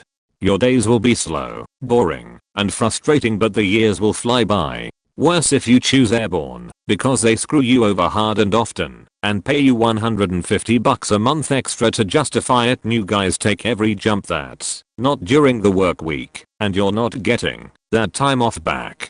Jumps take all day to prep for, and are usually at night, so you'll be home by 4 AM the next day. After your first 10 or so jumps it loses its excitement and it's just an outdated tactic with current use. You're not guaranteed a deployment anymore. Half the guys I served with went through their first 3 or 4 year contract in garrison. If you do deploy, they will run you ragged with missions for as long as you're there, especially on shorter deployments. My 101-day deployment in only had 50 days of missions, but they lasted 4 or 5 days at a time. We walked 150 miles over that time, according to the LT's GPS, through ankle breaking, plodded up farmland with almost 100 pounds of gear. I'm 160, 5 feet 10, weighed around 250 on most missions. Got attacked a few times, but always from really far away for maybe a minute. Even if I did shoot someone I'd never know it was my kill. 1 out of every 10 new guys that joined our company didn't regret choosing airborne infantry. Lower your expectations and sign a 3-year contract. You can always re-up to Hawaii or Germany if you want to stay in. That's just my experience, but from what my other friends from basic have said it's mostly the same all over. except Hawaii. Practice and study for the ASVAB. It's the test you take in processing to determine what jobs you can get and other benefits. I scored high on it and was able to get an $8,000 sign-on bonus. Like others have said, go Air Force and take a job that is indoors and easy. Don't worry about learning a valuable skill through your job. Instead, take the easy job like finance and you'll have tons of free time to go to college while you're in. The guys that take the mechanic jobs so they can learn a skill end up being glorified parts changers working long hours with absolutely no free time, while the people in finance keep bank hours and get college degrees. And don't pick infantry or something because you want to be a special forces badass. Anyone can go special forces from any job. You can train and apply to go special forces or special operations, Air Force, or Ranger training from your finance job. For your first time, take a very short enlistment 2.5 to 3 years tops for your first enlistment. That way you're not locked in if you decide you absolutely hate it or hate your job. When re-enlistment time comes up, you can re-enlist for a different job or to be stationed at a different location. Research where you want to be stationed and with what division. I was able to pick the division that I want to serve in and get it in writing on your enlistment contract. You can also get what's called stabilization. Stabilization is where you're guaranteed to not get moved from the location you choose for a designated number of years. When I was in, you could get 2 years stabilization. If you don't get stabilization, they can stick you anywhere they want, and unless you have an uncle that's a colonel or something, they'll more than likely stick you in the worst hellhole they can find. Don't believe anything your recruiter tells you unless you get it in writing with a signature and seal. I was told I would get AS mechanic certified on the job, and that was a complete lie. I was a glorified parts changer working from before dawn to well after dark every day, and was denied time off to attend classes, while people with more relaxed jobs were attending free classes and getting their certifications and degrees. TLDR, open whatever jobs mean you don't care what job you get, so pick the one you want up front and be patient. If you pick open, it won't be revealed to you until after basic training, and you have almost no say in the matter unless someone else open wants to trade. Now on to what I had to say. Edit for formatting. Former USAF. No matter what branch you choose, no matter what the recruiter tells you, and no matter the sign-on bonus you are offered, don't select any job that has open in the title. Open electronics, open mechanical, open general, etc. Whatever they tell you, it means and not you get to decide what career path you are on. It is open-ended. I have seen it too many times. Young airman comes through, wants to work on computers or networking systems, has 3D0x3, cybersecurity, as his top pick, signs the paper and done. A few minutes go by, MEPS guy comes back, hey, the system says there are no more slots for that job right now. You can keep this and stay in the queue for the next open slot, or we can put you in now as open electronics with a note to give you 3D0x3, as they usually have slots available reserved through that. What do you want to do? Not knowing the system, they say, sure, I'll gladly give up my dream job because I'm impatient, and take a gamble that you actually aren't just trying to get your quota up. When do I start? Now, he has Flightline Avionics or Avionics Back Shop. Why? The aircraft have flight computers, navigation computers, fighter data link networks, cryptographic secure communications. All things he wanted, but now just in a 12 to 14 hour day outdoor environment, with his choice of Afghanistan, Korea, Afghanistan, Japan, Afghanistan, or Afghanistan for deployment options every 14 months for 6 to 8 months if he's lucky. Is it a good job to have? Hell yeah. Best 12 years I had, best teammates to work with, learned about and saw a lot of the world. I've seen 4 continents and 38 countries, and have been colder, Alaska in winter, and hotter, Afghanistan in summer, than I ever thought possible to be comfortable. But that airman, he just got a DUI because he is depressed and pissed off at everything and everyone around that he didn't get his dream job. He signed on for 6 years, so he'll have to wait 5 until he can try to change it, as that job is in high demand yet has few slots. He might get kicked out before then. Or maybe he'll get it through his head that damn it, he's in the United States Air Force, working on multi-million-dollar aircraft, getting to see the world. He'll have an entire base's worth of people's jobs centered around making sure he can do his to the best of his ability, make great friends, a few enemies, but could be having the time of his life. So a different tact here, mistaken assumption from an Air Force maintenance/munitions officer after I joined. I had no idea how utterly cutthroat bias the officer side can be. My father and 3 of my brothers were all enlisted, and all in different branches. Based off of their complaints/suggestions, I got a commission several years after I was out of college and had been working civilian side, and the late age coming in definitely helped. No pimply faced second LT here. However, I also took their concerns to heart and did my absolute damnedest to help my troops out. Really enjoyed fixing my folks' problems where I could, but quickly became disgusted with how the system simply is not geared that way. Get into work before my folks and stay after they have all left. Receive a suggestion that my time would be better spent hobnobbing with the colonels on first Fridays. Jump in and help my guys at the MAC on a bear-based deployment. Garner advice that it would prove more beneficial to sit in the ops tent and listen to the general prattle. Work the weekends to help out my folks in control. Be told that I should look at taking up golf instead. The whole system is geared this way currently. I had the honor of being asked to re-enlist over 350 enlisted personnel and conducted 25 retirements by the time I was a captain. How much does this weigh in on your performance report? Not at all. Consistently received excellent work performance ratings, but lost out most award opportunities to officers that spent 5 hours at work and the rest of their time dicking around with the brass.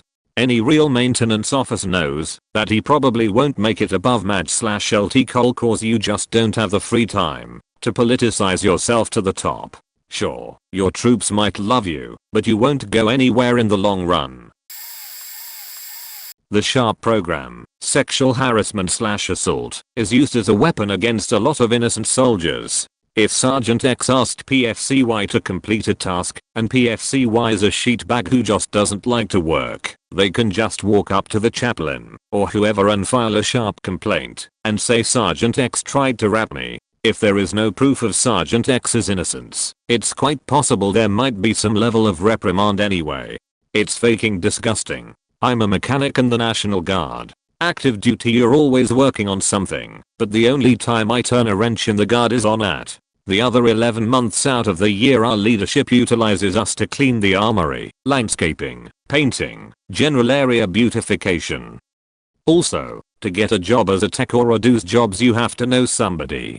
It's a good old boy system for getting a job and getting awards. I know 90% of that is just my unit and not the military as a whole, but you will run the risk of ending up in a unit like mine. You meet some of the best and worst people you will ever encounter in your life. It's one good soldier for every 7 or so sheet bags. I mean the most lazy, degenerative, unmotivated, rude pieces of sheet you will ever encounter. These are the people that you look at and think to yourself, how the fuck did you make it in? And then you realize your paycheck is the same, and you're in the army under the same standards as they are. From an outside perspective, you and that sheethead over there are observed to be equals. Another thing, my unit is disbanding soon. Like 75% of our mechanics are gonna be gone, so they are encouraging us to find homes for ourselves and reclass so we go to a unit that we want to go to. I've been trying to transfer to this new unit for 6 months and they won't sign off. Long story short, when I get past my enlisted chain of command to figure out why I'm nicely told to fuck off.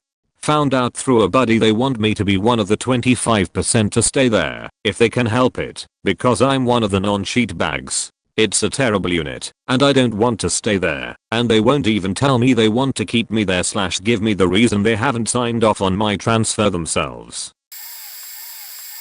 Backstory: I joined the army at 19 years old.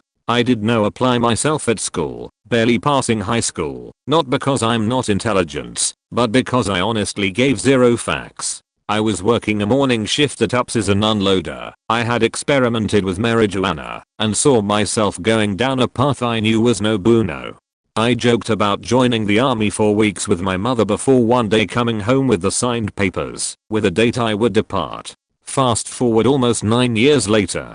I'm a staff sergeant, E6. I have led soldier into combat. I'm responsible for training, mentoring, and developing young soldiers. I have lived all over the world, including Germany, South Korea, Iraq, Kuwait, and Afghanistan.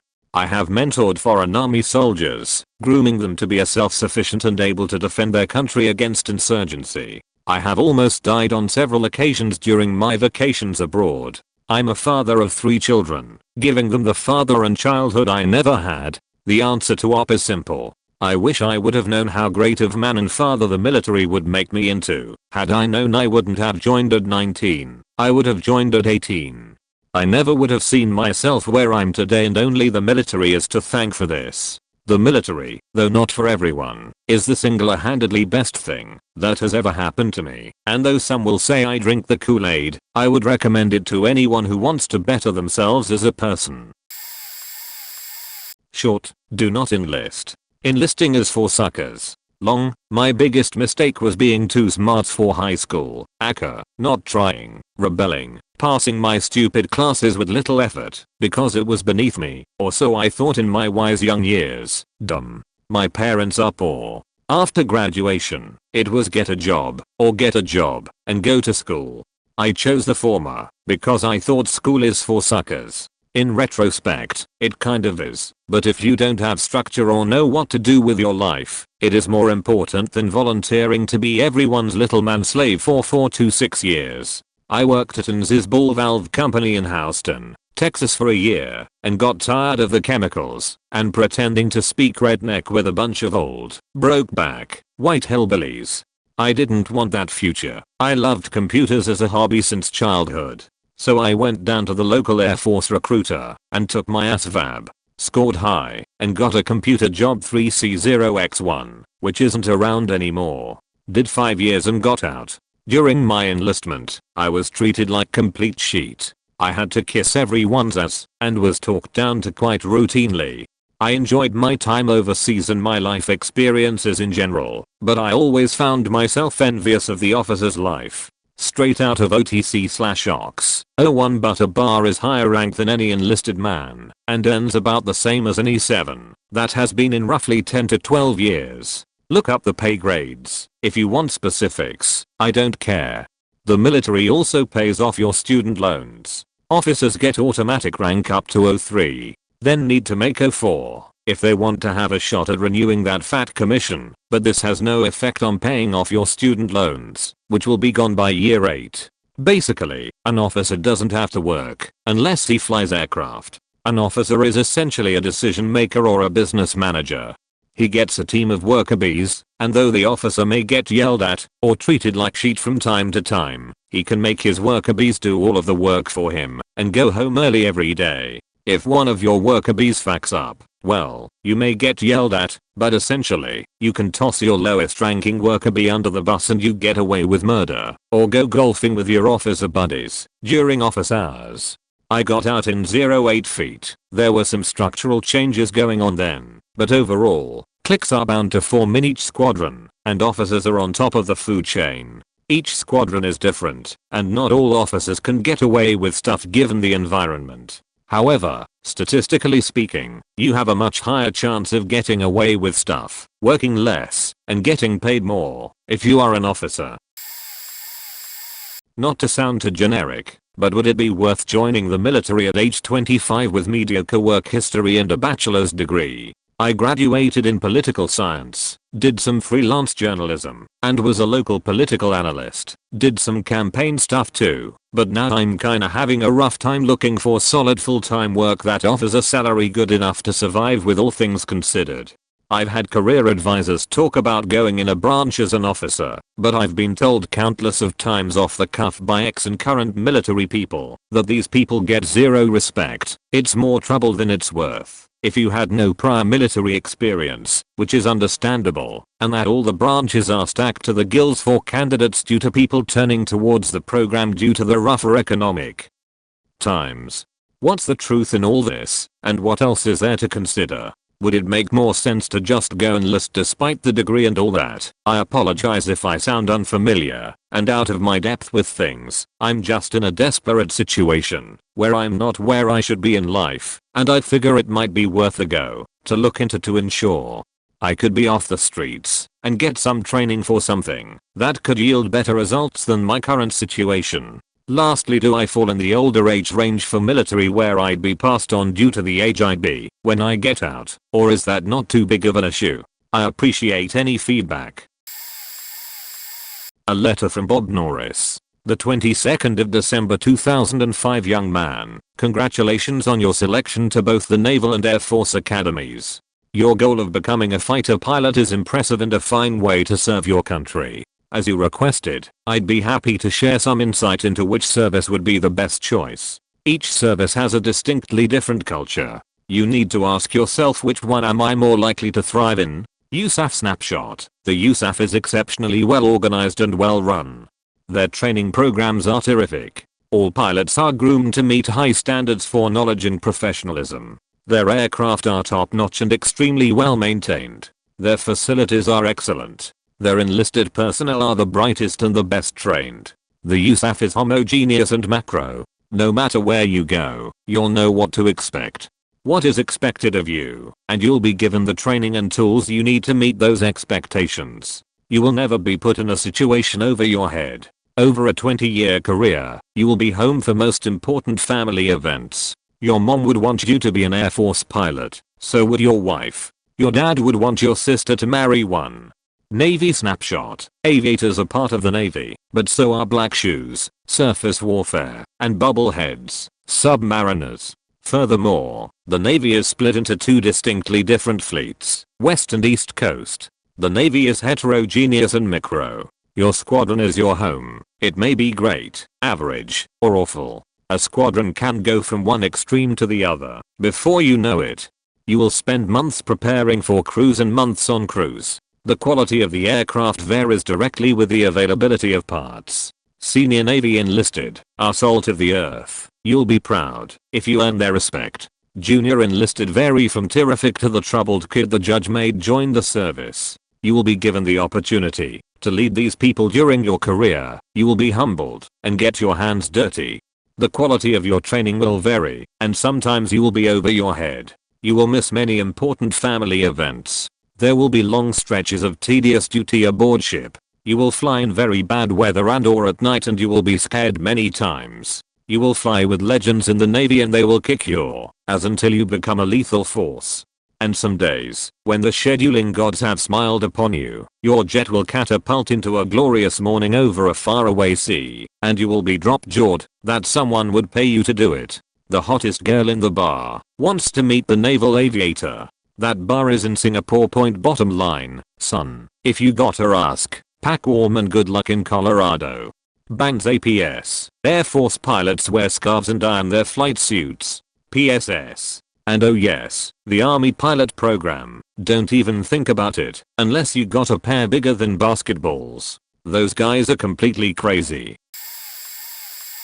Seen a lot of stuff about after getting in. Here's some advice about boot camp, specifically Navy RTC. One thing a recruiter will tell you is true. It's a recruiter's job to get you in. It's MEP's job to disqualify you. Whatever you do, try to hold out for a rate job that interests you. If you go in with a rate that doesn't interest you, or end up with the open rate, name is slipping my mind, you will regret it. You do get a chance to try and change your rate once you're at RTC Great Lakes for the Navy, but it's never a guarantee. You're already in, so it takes a pretty specific set of circumstances to change. Have your finances in order before going. The Navy is especially picky about this. Bad credit, collections, etc. All of those can bite you in the ass. Those first couple of days suck during P days. The earlier you end up leaving your MEPS, the longer it's going to be. If you take your oath in the morning, but find out you're not leaving until the afternoon, take advantage of that and try to get some sleep, especially if you have a long flight. Once you check in at the Yuzo at O'Hare, you're going to be awake for the next 36 hours or so. Contrary to what your RDCs will tell you about the fastest way getting out is graduation, that wasn't the case with my group. We started with 85 in my division and graduated with less than 50. A few got us mod, one got faking us mode 3 days before graduation, which means he was held back to go through boot camp again. Some ended up getting separated out. Hell, we lost 10 in the first week due to medical/mental. If you're hurt, don't try to hide it. An RDC may give you shit because it's their job to push you, but if you're legitimately hurt, go to sick call. One of our guys blew out his ACL and tried to finish one of our workouts. He obviously didn't last long and the RDCs lit him up for not telling them. Didn't matter anyways, as he ended up getting sent home. The Navy can only keep you at RTC Great Lakes for 180 days. ACL recovery, as most everyone knows, is a lot longer than that. I still talk with one of the guys who got separated out. He ended up really depressed, but nothing terrible. He said that everyone who was set up for separation was put on suicide watch. He spent 3 weeks at Ship 5 and said it was the most boring 3 weeks of his life. All he did was read until 1600, then they watched movies. So, if you're separated out for whatever reason, be prepared for boredom. You're going to get yelled at. A lot. Everyone does. The entire division will and everyone is going to seem like they're faking up. The division will do well with a good set of leaders in your group, so when it comes time, be sure to go with someone you think will be strong. Do not volunteer unless you're ready to take the most punishment, though. It can be both good and bad, but RTCs will remove you if you're faking up. Want to have a leg up on everyone? Here's some things to absolutely know. Know the 11 general orders.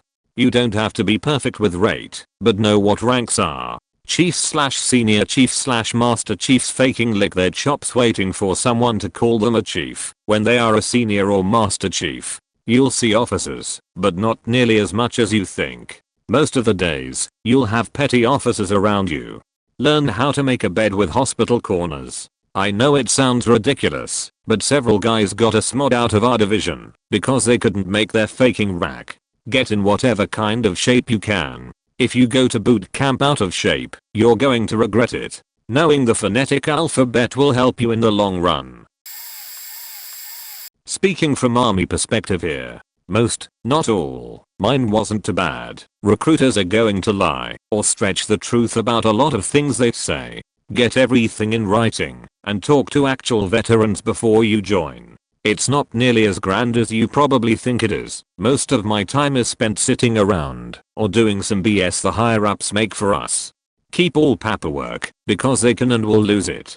Keep it to prove you earned your awards, which matters for promotions, and the fact that you turned such and such gear back in so they can't charge you. Don't get on the bad side of the cooks, mechanics, supply, or the medics. It's just bad form. Don't date within your unit. I've seen it go bad a couple of times. Go to every special school you can. It looks really good on you. Do more part. Do it before joining to make basic a lot easier. Then keep on doing it, because there are few things that luck better than a 300 on part test to the army. If you plan on going officer, do ROTC, because it's really hard to do OX. Basically you need to be doing at least 315 extended scale just to qualify for it. Mizo came out of OX and was telling us about it. As a lower enlisted, if you have a sheet bag sergeant, make sure you can go to your SSG or another sergeant not directly in your chain 4. When you need something, keep accountability of your stuff, especially during BCT and 8. I wish I knew, before I trained with American soldiers, that their outlook would be so different. They, and we, were officer cadets. They were in the ROTC, so that probably counts for something, but from a British perspective they had zero sense of humor about the military. I'm sure Americans who have served a while develop a strong sense of perspective and irony, but these kids were weird, sort of like extremists. The British Army survives on its dry sense of humor about everything military, and our favorite thing to do was talk about how hilariously shit everything was. Anyone who used army slang gratuitously, especially when we in civilian clothes doing civilian things, was mercilessly teased for being too keen. It's hard to explain, but if you go on about the army too much when you're in the army, people actually find it really irritating and make fun of you for it, for trying to be an action man or a G.I. Joe or whatever. As I said, I know this might have been because they were ROTC, but then we were OCTs too, so the comparison is relevant. They faking loved the army, they didn't switch off. They were in army mode all the time, because they seemed to think it made them really cool. They could not take a joke at all. Not one of them.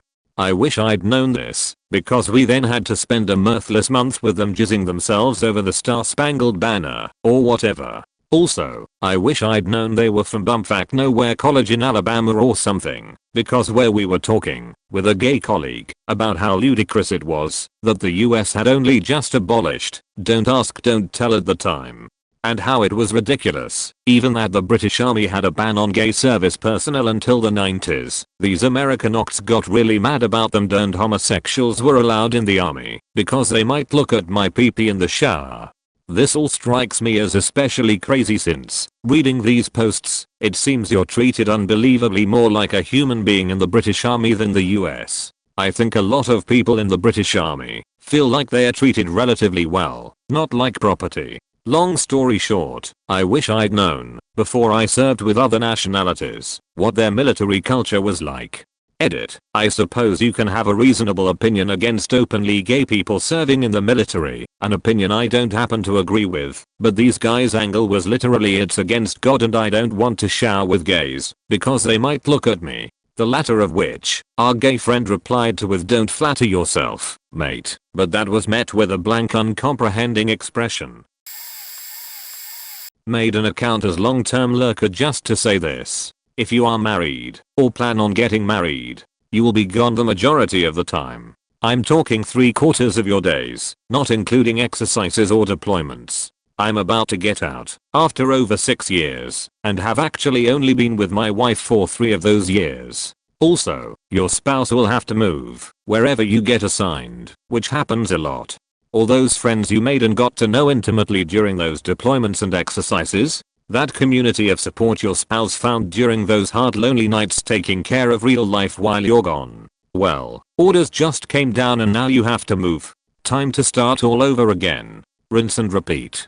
We are still married, and currently physically separated, this time by choice. She's back home finding a home, and finishing her degree/getting a career. Every single married couple we knew, when I first enlisted, are now divorced and or in the process of it. I'm grateful for our fortitude and her amazing strength in enduring these past 6 years, holding me up, and giving me the ability to keep going during those convoys, when you see Humvees or MRAPs blowing up in front of yours, while receiving indirect fire. Seriously, it is really faking hard to know how shitty it is for your spouse back home dealing with the world on their own, and you are helpless in the sense that you cannot be there by their side.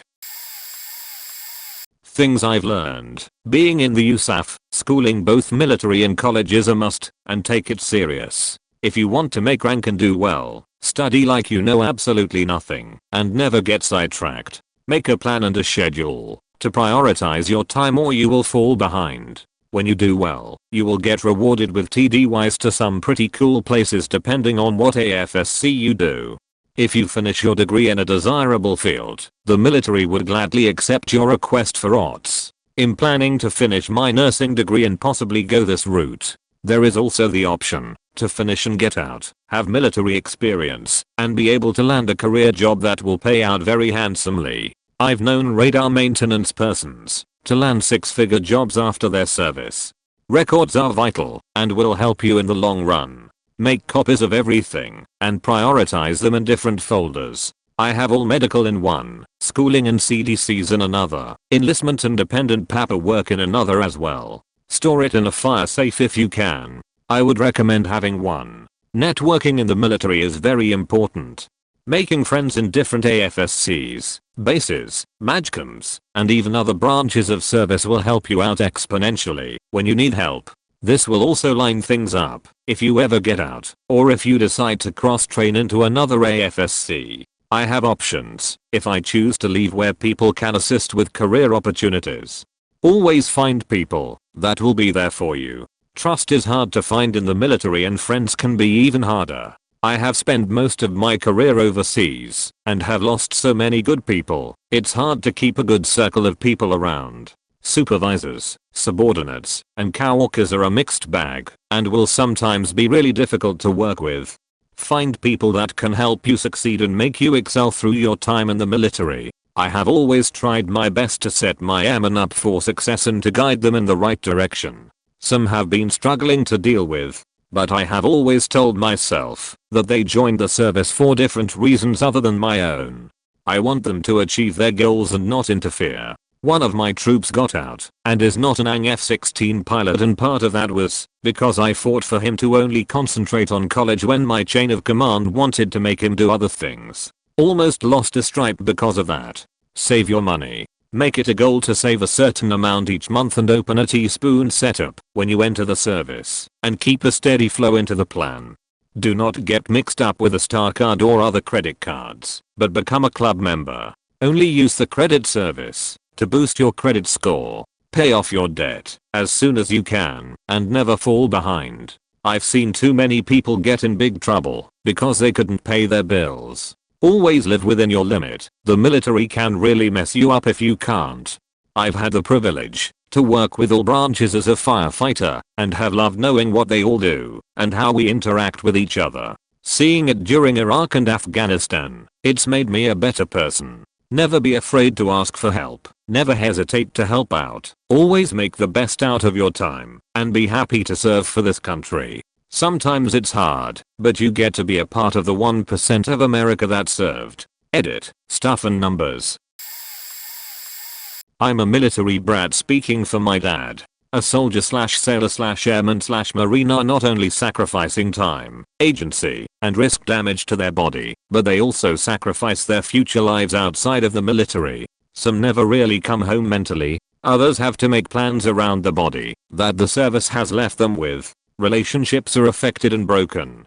Dad has had some serious damage to his body doing a mundane job. As a young airman, he had to paint an airplane hangar. All they had was lead paint left over from Vietnam or Korea. The next day he was in sick bay, swollen up from a reaction, and he was sick for 30 days. For the rest of his years he'll have tremors and gets worse with time. Nowadays he can't hold anything without shaking it like a martini. The chemical exposure to the solvent is the reason he has Parkinson's disease that gets worse over time. Luckily he is able to draw disability. He has busted his knee playing volleyball to stay fit for service and had it replaced. You get news from home at the worst times. While stationed in Alaska there was a base-wide training exercise and he gets a call from his hired pie confirming Dad's suspicions my mom was seeing another man. Dad's not a jealous person, but he's not blind. Luckily the commander had compassion for him and called their war games to a halt to help him out. Dad's words, he stopped the world for me. Sometimes you will still have to work in spite of that. War doesn't stop for anyone, and the mission will still have to be completed. He was in Desert Shield and got a call telling him that his kids were in foster care because of my stepmom. He had to come back to the States to straighten things out. Acting as a first shirt, he's seen domestic lives that were in shambles. He warned us never to marry into the military because so many of them cheat. Ouch. I have heeded his advice. He has PTSD, and I don't even know why. It might be classified. It could be that he can't put things into words without losing his grip. I'll never get it out of him unless he volunteers. He is not the happy, outgoing, sweet guy I knew from my young years. As I grew up, he became hard, sometimes to the near point of callousness. He hardly went out. Don't get me wrong, he's still a good man in his own way, but he's lost a fair bit of any child spark. If it wasn't taken out in boot, the rest was ground out by life in the service. He may still be functional, but parts of him will never be back. His sense of humor is intact, but the core became anger. He has 5 kids, none of whom he is truly close to, although they all want more of him. I think I understand him best, since I knew him before the service chewed him up and spit him out. My siblings don't think he cares, but in spite of that I see a person who tries to function, can't express his emotions, is afraid of intimacy and cares deeply about the fates of his kids. He'll kill a man who hurts his girls. 3 of us are his, 2 are my step siblings. He'll use every resource he has to be there when we truly need him. He'll make sure we have what we physically need. He's offered me money for school, vehicles, to pay my bills, etc. He may not have what we want, but he will give us what he can. He gave my sister money for a car when she had an accident and helped her with school. In spite of all of it, he said he'd do it again. It was his honor to serve our country. He calls us kids his heroes. He's mine. He gave us pretty good lives, even when parts of it are shit. We were broke, but we never went hungry, naked or unsheltered. I've seen a fair bit of Europe, went to some damn good schools, and met some great people. He may have not been a super dad, but what he had to give, he gave. As a conscript here, I can tell you that hierarchy means everything. You just suffer, and only suffer, being at the bottom of the pyramid, just like any workplace in society, except that you are being restrained by the military law as well. Freedom is also restricted. Commit a crime outside, you get punished twice. You can get into trouble really easily, it's just that ridiculous. Even if you behave yourself and not do anything stupid, you still have the slightest chance of getting charged. Why does it happen? The power and authority you possess is directly linked to your rank you possess. All it takes is just an egoistic, irrational old superior still living in the past to issue you a very unreasonable command and have you reject it, consequently getting you charged on the basis of insubordination. From what I have observed so far, the military is filled with people who can't excel as well or unable to exist in society. And yes, really faked up people do exist in there. I often see people abuse their power by bullying or exploiting others using their rank status. People associate ranks with each individual's capability, but sadly that correlation isn't always true. There will always be people holding positions that they don't deserve. Some only rising to that position with just their decades of loyalty because they can't exist in society and not their merit. It's an organization that relies little on intelligent decisions. Good healthy interpersonal relations with people, be it those above and under you, is key to survival in the military. Stay in shape. For the love of God, stay in shape. It's harder to catch up than it is to keep up. Keep all your records. S1 will lose anything, especially paperwork you need. The only thing they won't lose is their roller chairs and account remote. Take pride in what you do and any awards you get. Be the best sweeping, mopping, connects unloading, double time cadence sign, hurry up and wait I'm motherfucker that stepped into tan, uncomfortable and often wet combat boots. It's lots of hard work, but I've appreciated the hell out of the guys that bust their ass with little to no praise. And an Arkham is sexier than an AAM, but if you've only got one, I would bet it was an EOT award and doesn't have a sweet story behind it. Which reminds me, make some stories. Your grandkids won't want to hear your barracks room had a sweet TV and you played Call of Duty a lot. Go see, insert post's nearest city's nightlife. Have faking fun. Tell them about that time you went out with your neighbor to a club, his friend asked you to punch him, later pissed him off, so that you and his friend ended up staying in his empty old apartment laying on the carpet and keeping warm by burning a log you stole from King Soopers. Make a faking difference sheets gay in the army. Bring something to the table that will not only help you and your guys out, but will benefit your time stuck at work. You'll get some flack for being that guy, but it's that guy they recommend for waiver / promotion / passes. Draw up some training and let Big Sarge know. Don't blow your deployment money. Or any money. Save it. I know this contradicts above slightly, but save as much as you can while enjoying yourself. You don't need $600 worth of bullshit every payday. Take care of your nice things and don't buy bullshit on whimsy. I've got enough bullshit to start my own bullshit Smithsonian. Learn your next job before you get into those boots. I had to learn everything by trial and error instead of taking advice. Take advice. We get it. You're a big boy now. Even have your own car and cell phone. Mom's proud, but your stubbornness is going to chomp down on you as hard when we told you so. Somebody's already been where you are, and odds are they won't want it happening to someone else. If your car's interest rate is higher than your age, don't faking get it.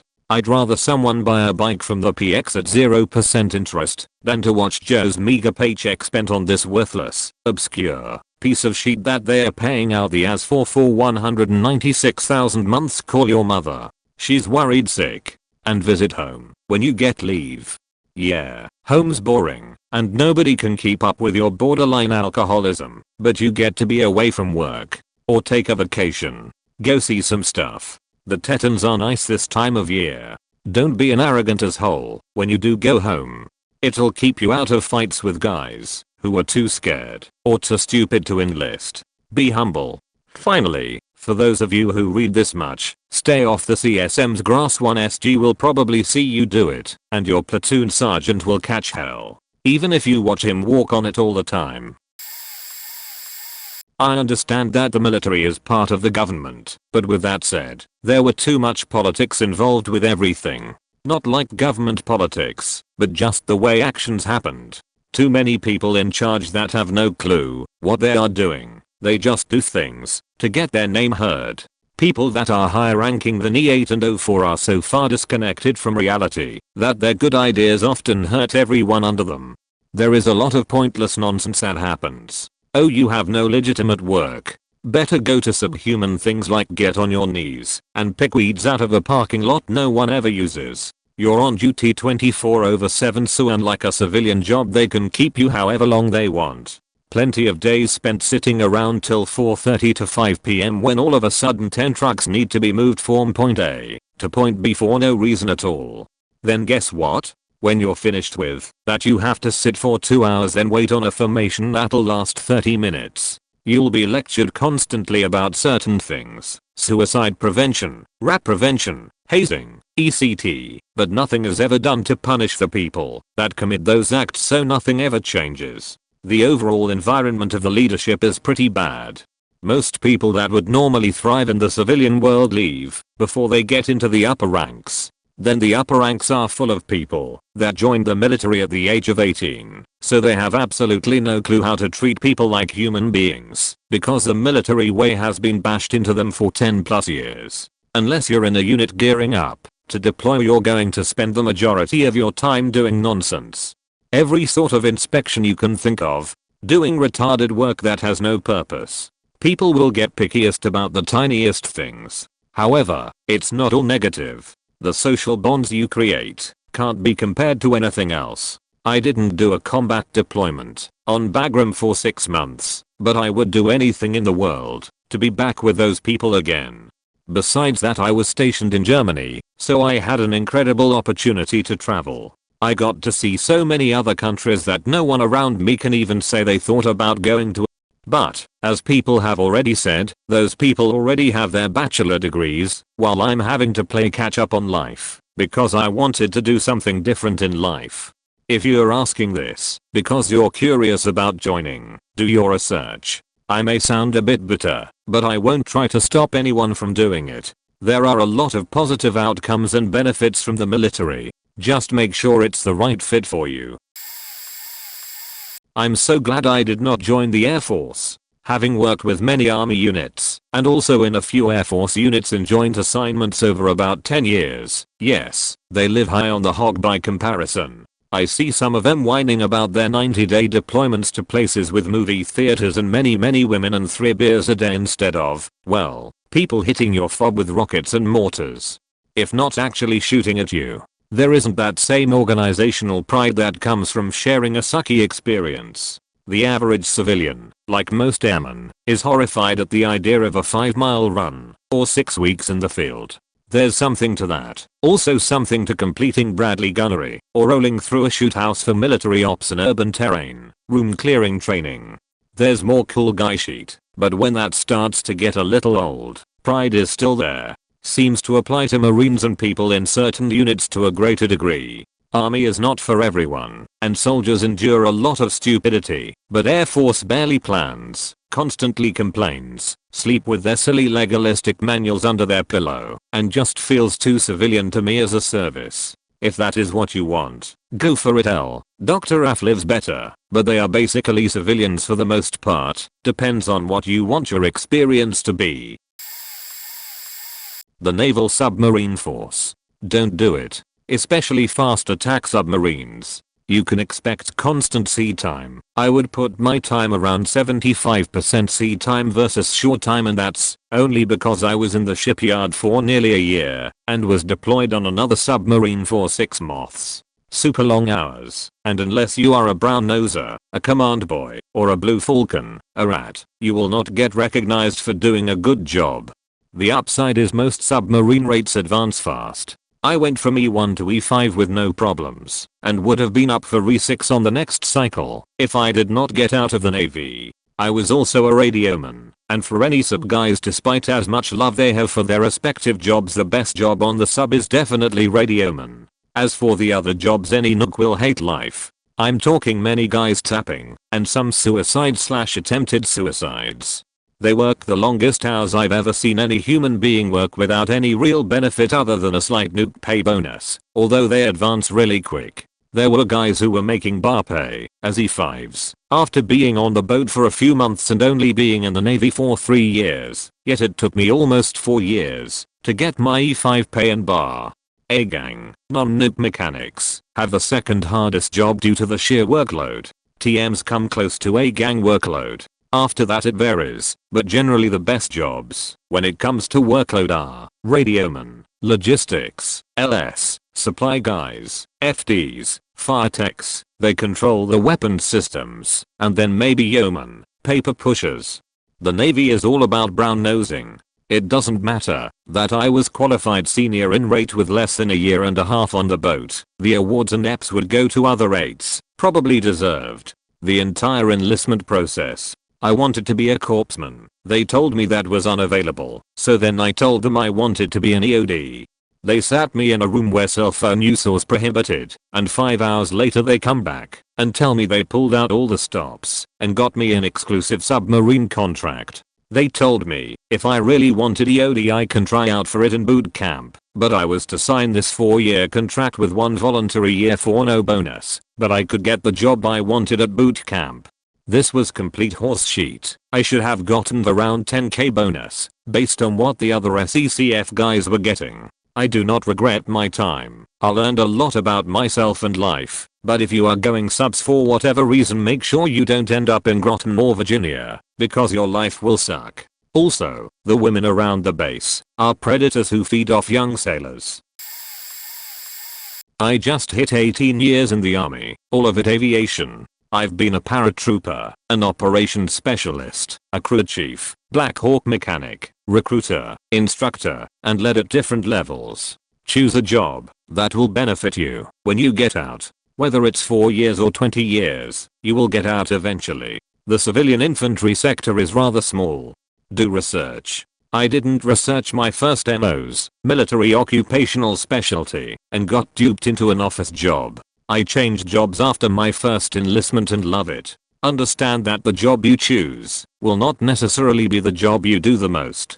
Grass needs cutting, dishes need washing, barracks cleaned and guarded, etc. Get in shape.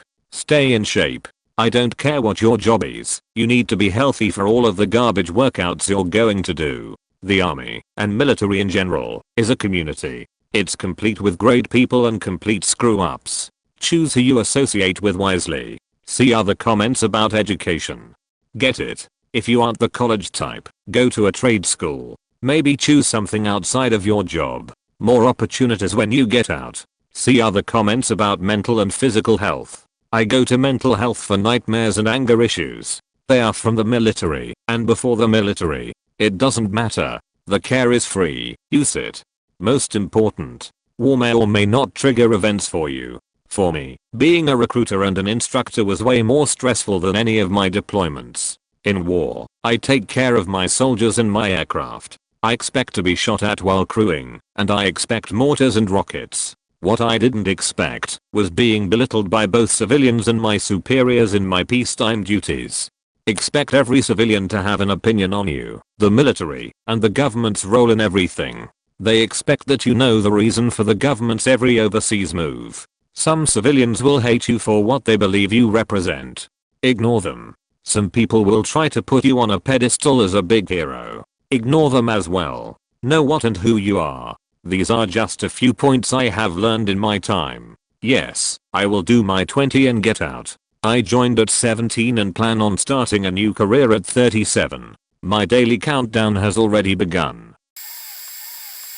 My experience with the military has been different from most. I guess the one thing I wish I knew before joining was the difference between FTS, the old TAR, and a reservist. I was working at a corporate hotel chain as a chef and wanted to get an easier access to medical and dental insurance, since paying out of pocket where I was working was eating up $150 of my check every month.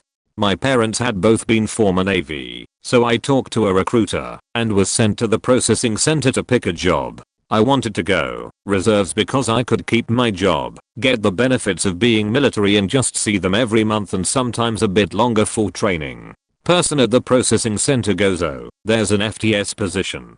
It's basically a reservist."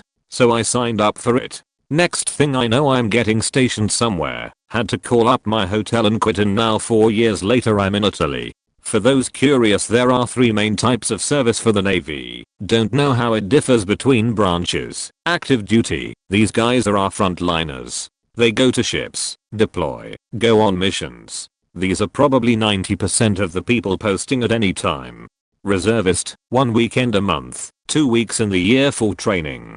These guys are mobilization assets, meaning we can draft them a set of orders and send them somewhere the active duty people need an extra body. Full-time support, FTS, or total active reservist, TAR. We are active duty sailors whose entire purpose is to deal with reservists. We make sure they get trained, write their orders, send them places, make sure they get home, and handle the other reserve stuff. This is the closest to a 9-to-5 military job that exists to my knowledge. Same perks as active duty, but we are usually never going to see a ship, overseas or anything dangerous, unless we fight to get it. We are usually called full-time shore-duty sailors. Former sailor here. There are so many things I wish I had known. A little background. I was a top 20% student at my high school, had a full ride to Tulane, but went into the military due to a sense of duty. I was at first admitted into the Naval Academy, but that was retracted by unknown reasons at the time, and so I was talked into the nuke field by the recruiter. Come to find out, Zatwam owed a favor to a newspaper editor and pulled me out of that position and put the editor's kid in my place. I only found this out years later. So, I go into the nuke field, and it is super obvious I'm not in the right field. I'm a pro at programming and electronics. Even though there's an ED rating, electronics technician, in the nuke field, you do electronics stuff a small fraction of the time. I went to my advisor, told him I'd be a better resource to the Navy in another rating, and he told me that, since I was trying to get out of nuke school, he's terminating any chance I have of getting back into the academy, and that he'll have me scraping paint if I pursue my endeavor. I was like, what the fuck? I found a loophole out eventually, got into avionics technician, and was at the top of my class, and picked my orders in Hawaii. I was so good that I could follow schematics rather than the step-by-step procedures, but this is where I ran into my next trouble. Since I wasn't following a guideline that my superiors could follow, I was threatened with CRB, Chief Review Board. It's a disciplinary thing, even though what I was doing was allowing the officers to meet all of the missions and safely. Long story short, I went all the way up to captain's mast because I knew how to think for myself and was trying to be the best sailor I could be. I didn't get demoted or punished ever, since I had a backing from many of the master chiefs and senior chiefs that knew I was doing what needed to be done, but it was still not a pleasant experience. Many of the people you work with were given a choice of military or jail, while others are in to get their citizenship. Those were some of the greatest guys. At the end of my 6 years, many people said I should stay in and try a different duty station that I had picked a bad apple at the time. I was also given a recommendation for the academy if I still wanted to go, but I was done. I'm proud of serving my country, but they didn't want a quick thinking Boy Scout, they just want yes men. As has been said a few times in this thread, do your research, weigh your options, and make sure you fully commit to something you will at least partially enjoy. I turned down a full ride to the academy at 18 to get married instead. Obviously, I'm not married anymore. I enlisted for 6 years with an SRB of 5.0 after all my training. SRBs went away after 5 years. That was $60,000 I missed by a year. Pursue those interesting assignments. 9 times out of 10, they'll be the best tour of duty you've ever done. The 1 year I did overseas, Coast Guard here, so that's interesting for us. Turned my service into a career, because I loved the job so much. Go to school. Seriously. There are so many means of alternate advancement available to those who work for it. You're a lowly E4. Go to school at least partially on the military's time. Apply for a warrant officer program, or a direct commission program once you complete your degree. I hear O3E pay is nice. No matter what happens, or what they do to you, deal with everyone respectfully, and mindful of your pay grade. There's always a way to voice your opinion, and it's more likely to be heard if you're respectful. Lastly, to harp on it, the government does own you for as long as your enlistment lasts. I'm dealing with a subordinate who didn't realize that until now. This isn't a job you can quit whenever you like. Your opinion has little effect on the needs of the service, but can still have an effect on the climate of your service. The medical tests you have to go through in the Navy. I didn't have the best childhood, and when I was crying and begging to go home during my pap smear, they did it anyway. They sent me to counseling, and most women would gently laugh at my story. Men on the other hand were actually somewhat comforting. I tried masturbation a couple years ago and just started crying and stopped. I've never had such, and I never will. I'll never go to the doctor and I'll always hate corpsemen. I know this won't bother most people at all, but if you know you'll have a bad experience, join a branch that doesn't do this, or have it done before boot with a doctor you trust. The people at boot are not polite. Other advice, don't burn bridges. Some people are assholes from the get-go, but you never know when you'll need those people to help you with something. Edit. The downvotes are about what? Edit 2. P4 day is the worst thing about Navy boot camp. One guy yelled while he was getting a peanut butter shot. It's a thick flu shot put into your guts for anyone who doesn't know, and he was told to suffer in silence by the corpsman. You can fail the corpsman school and still get pushed into the fleet. If you want a taste of the quality we deal with. Edited a second time in case the downvotes were from people not believing me.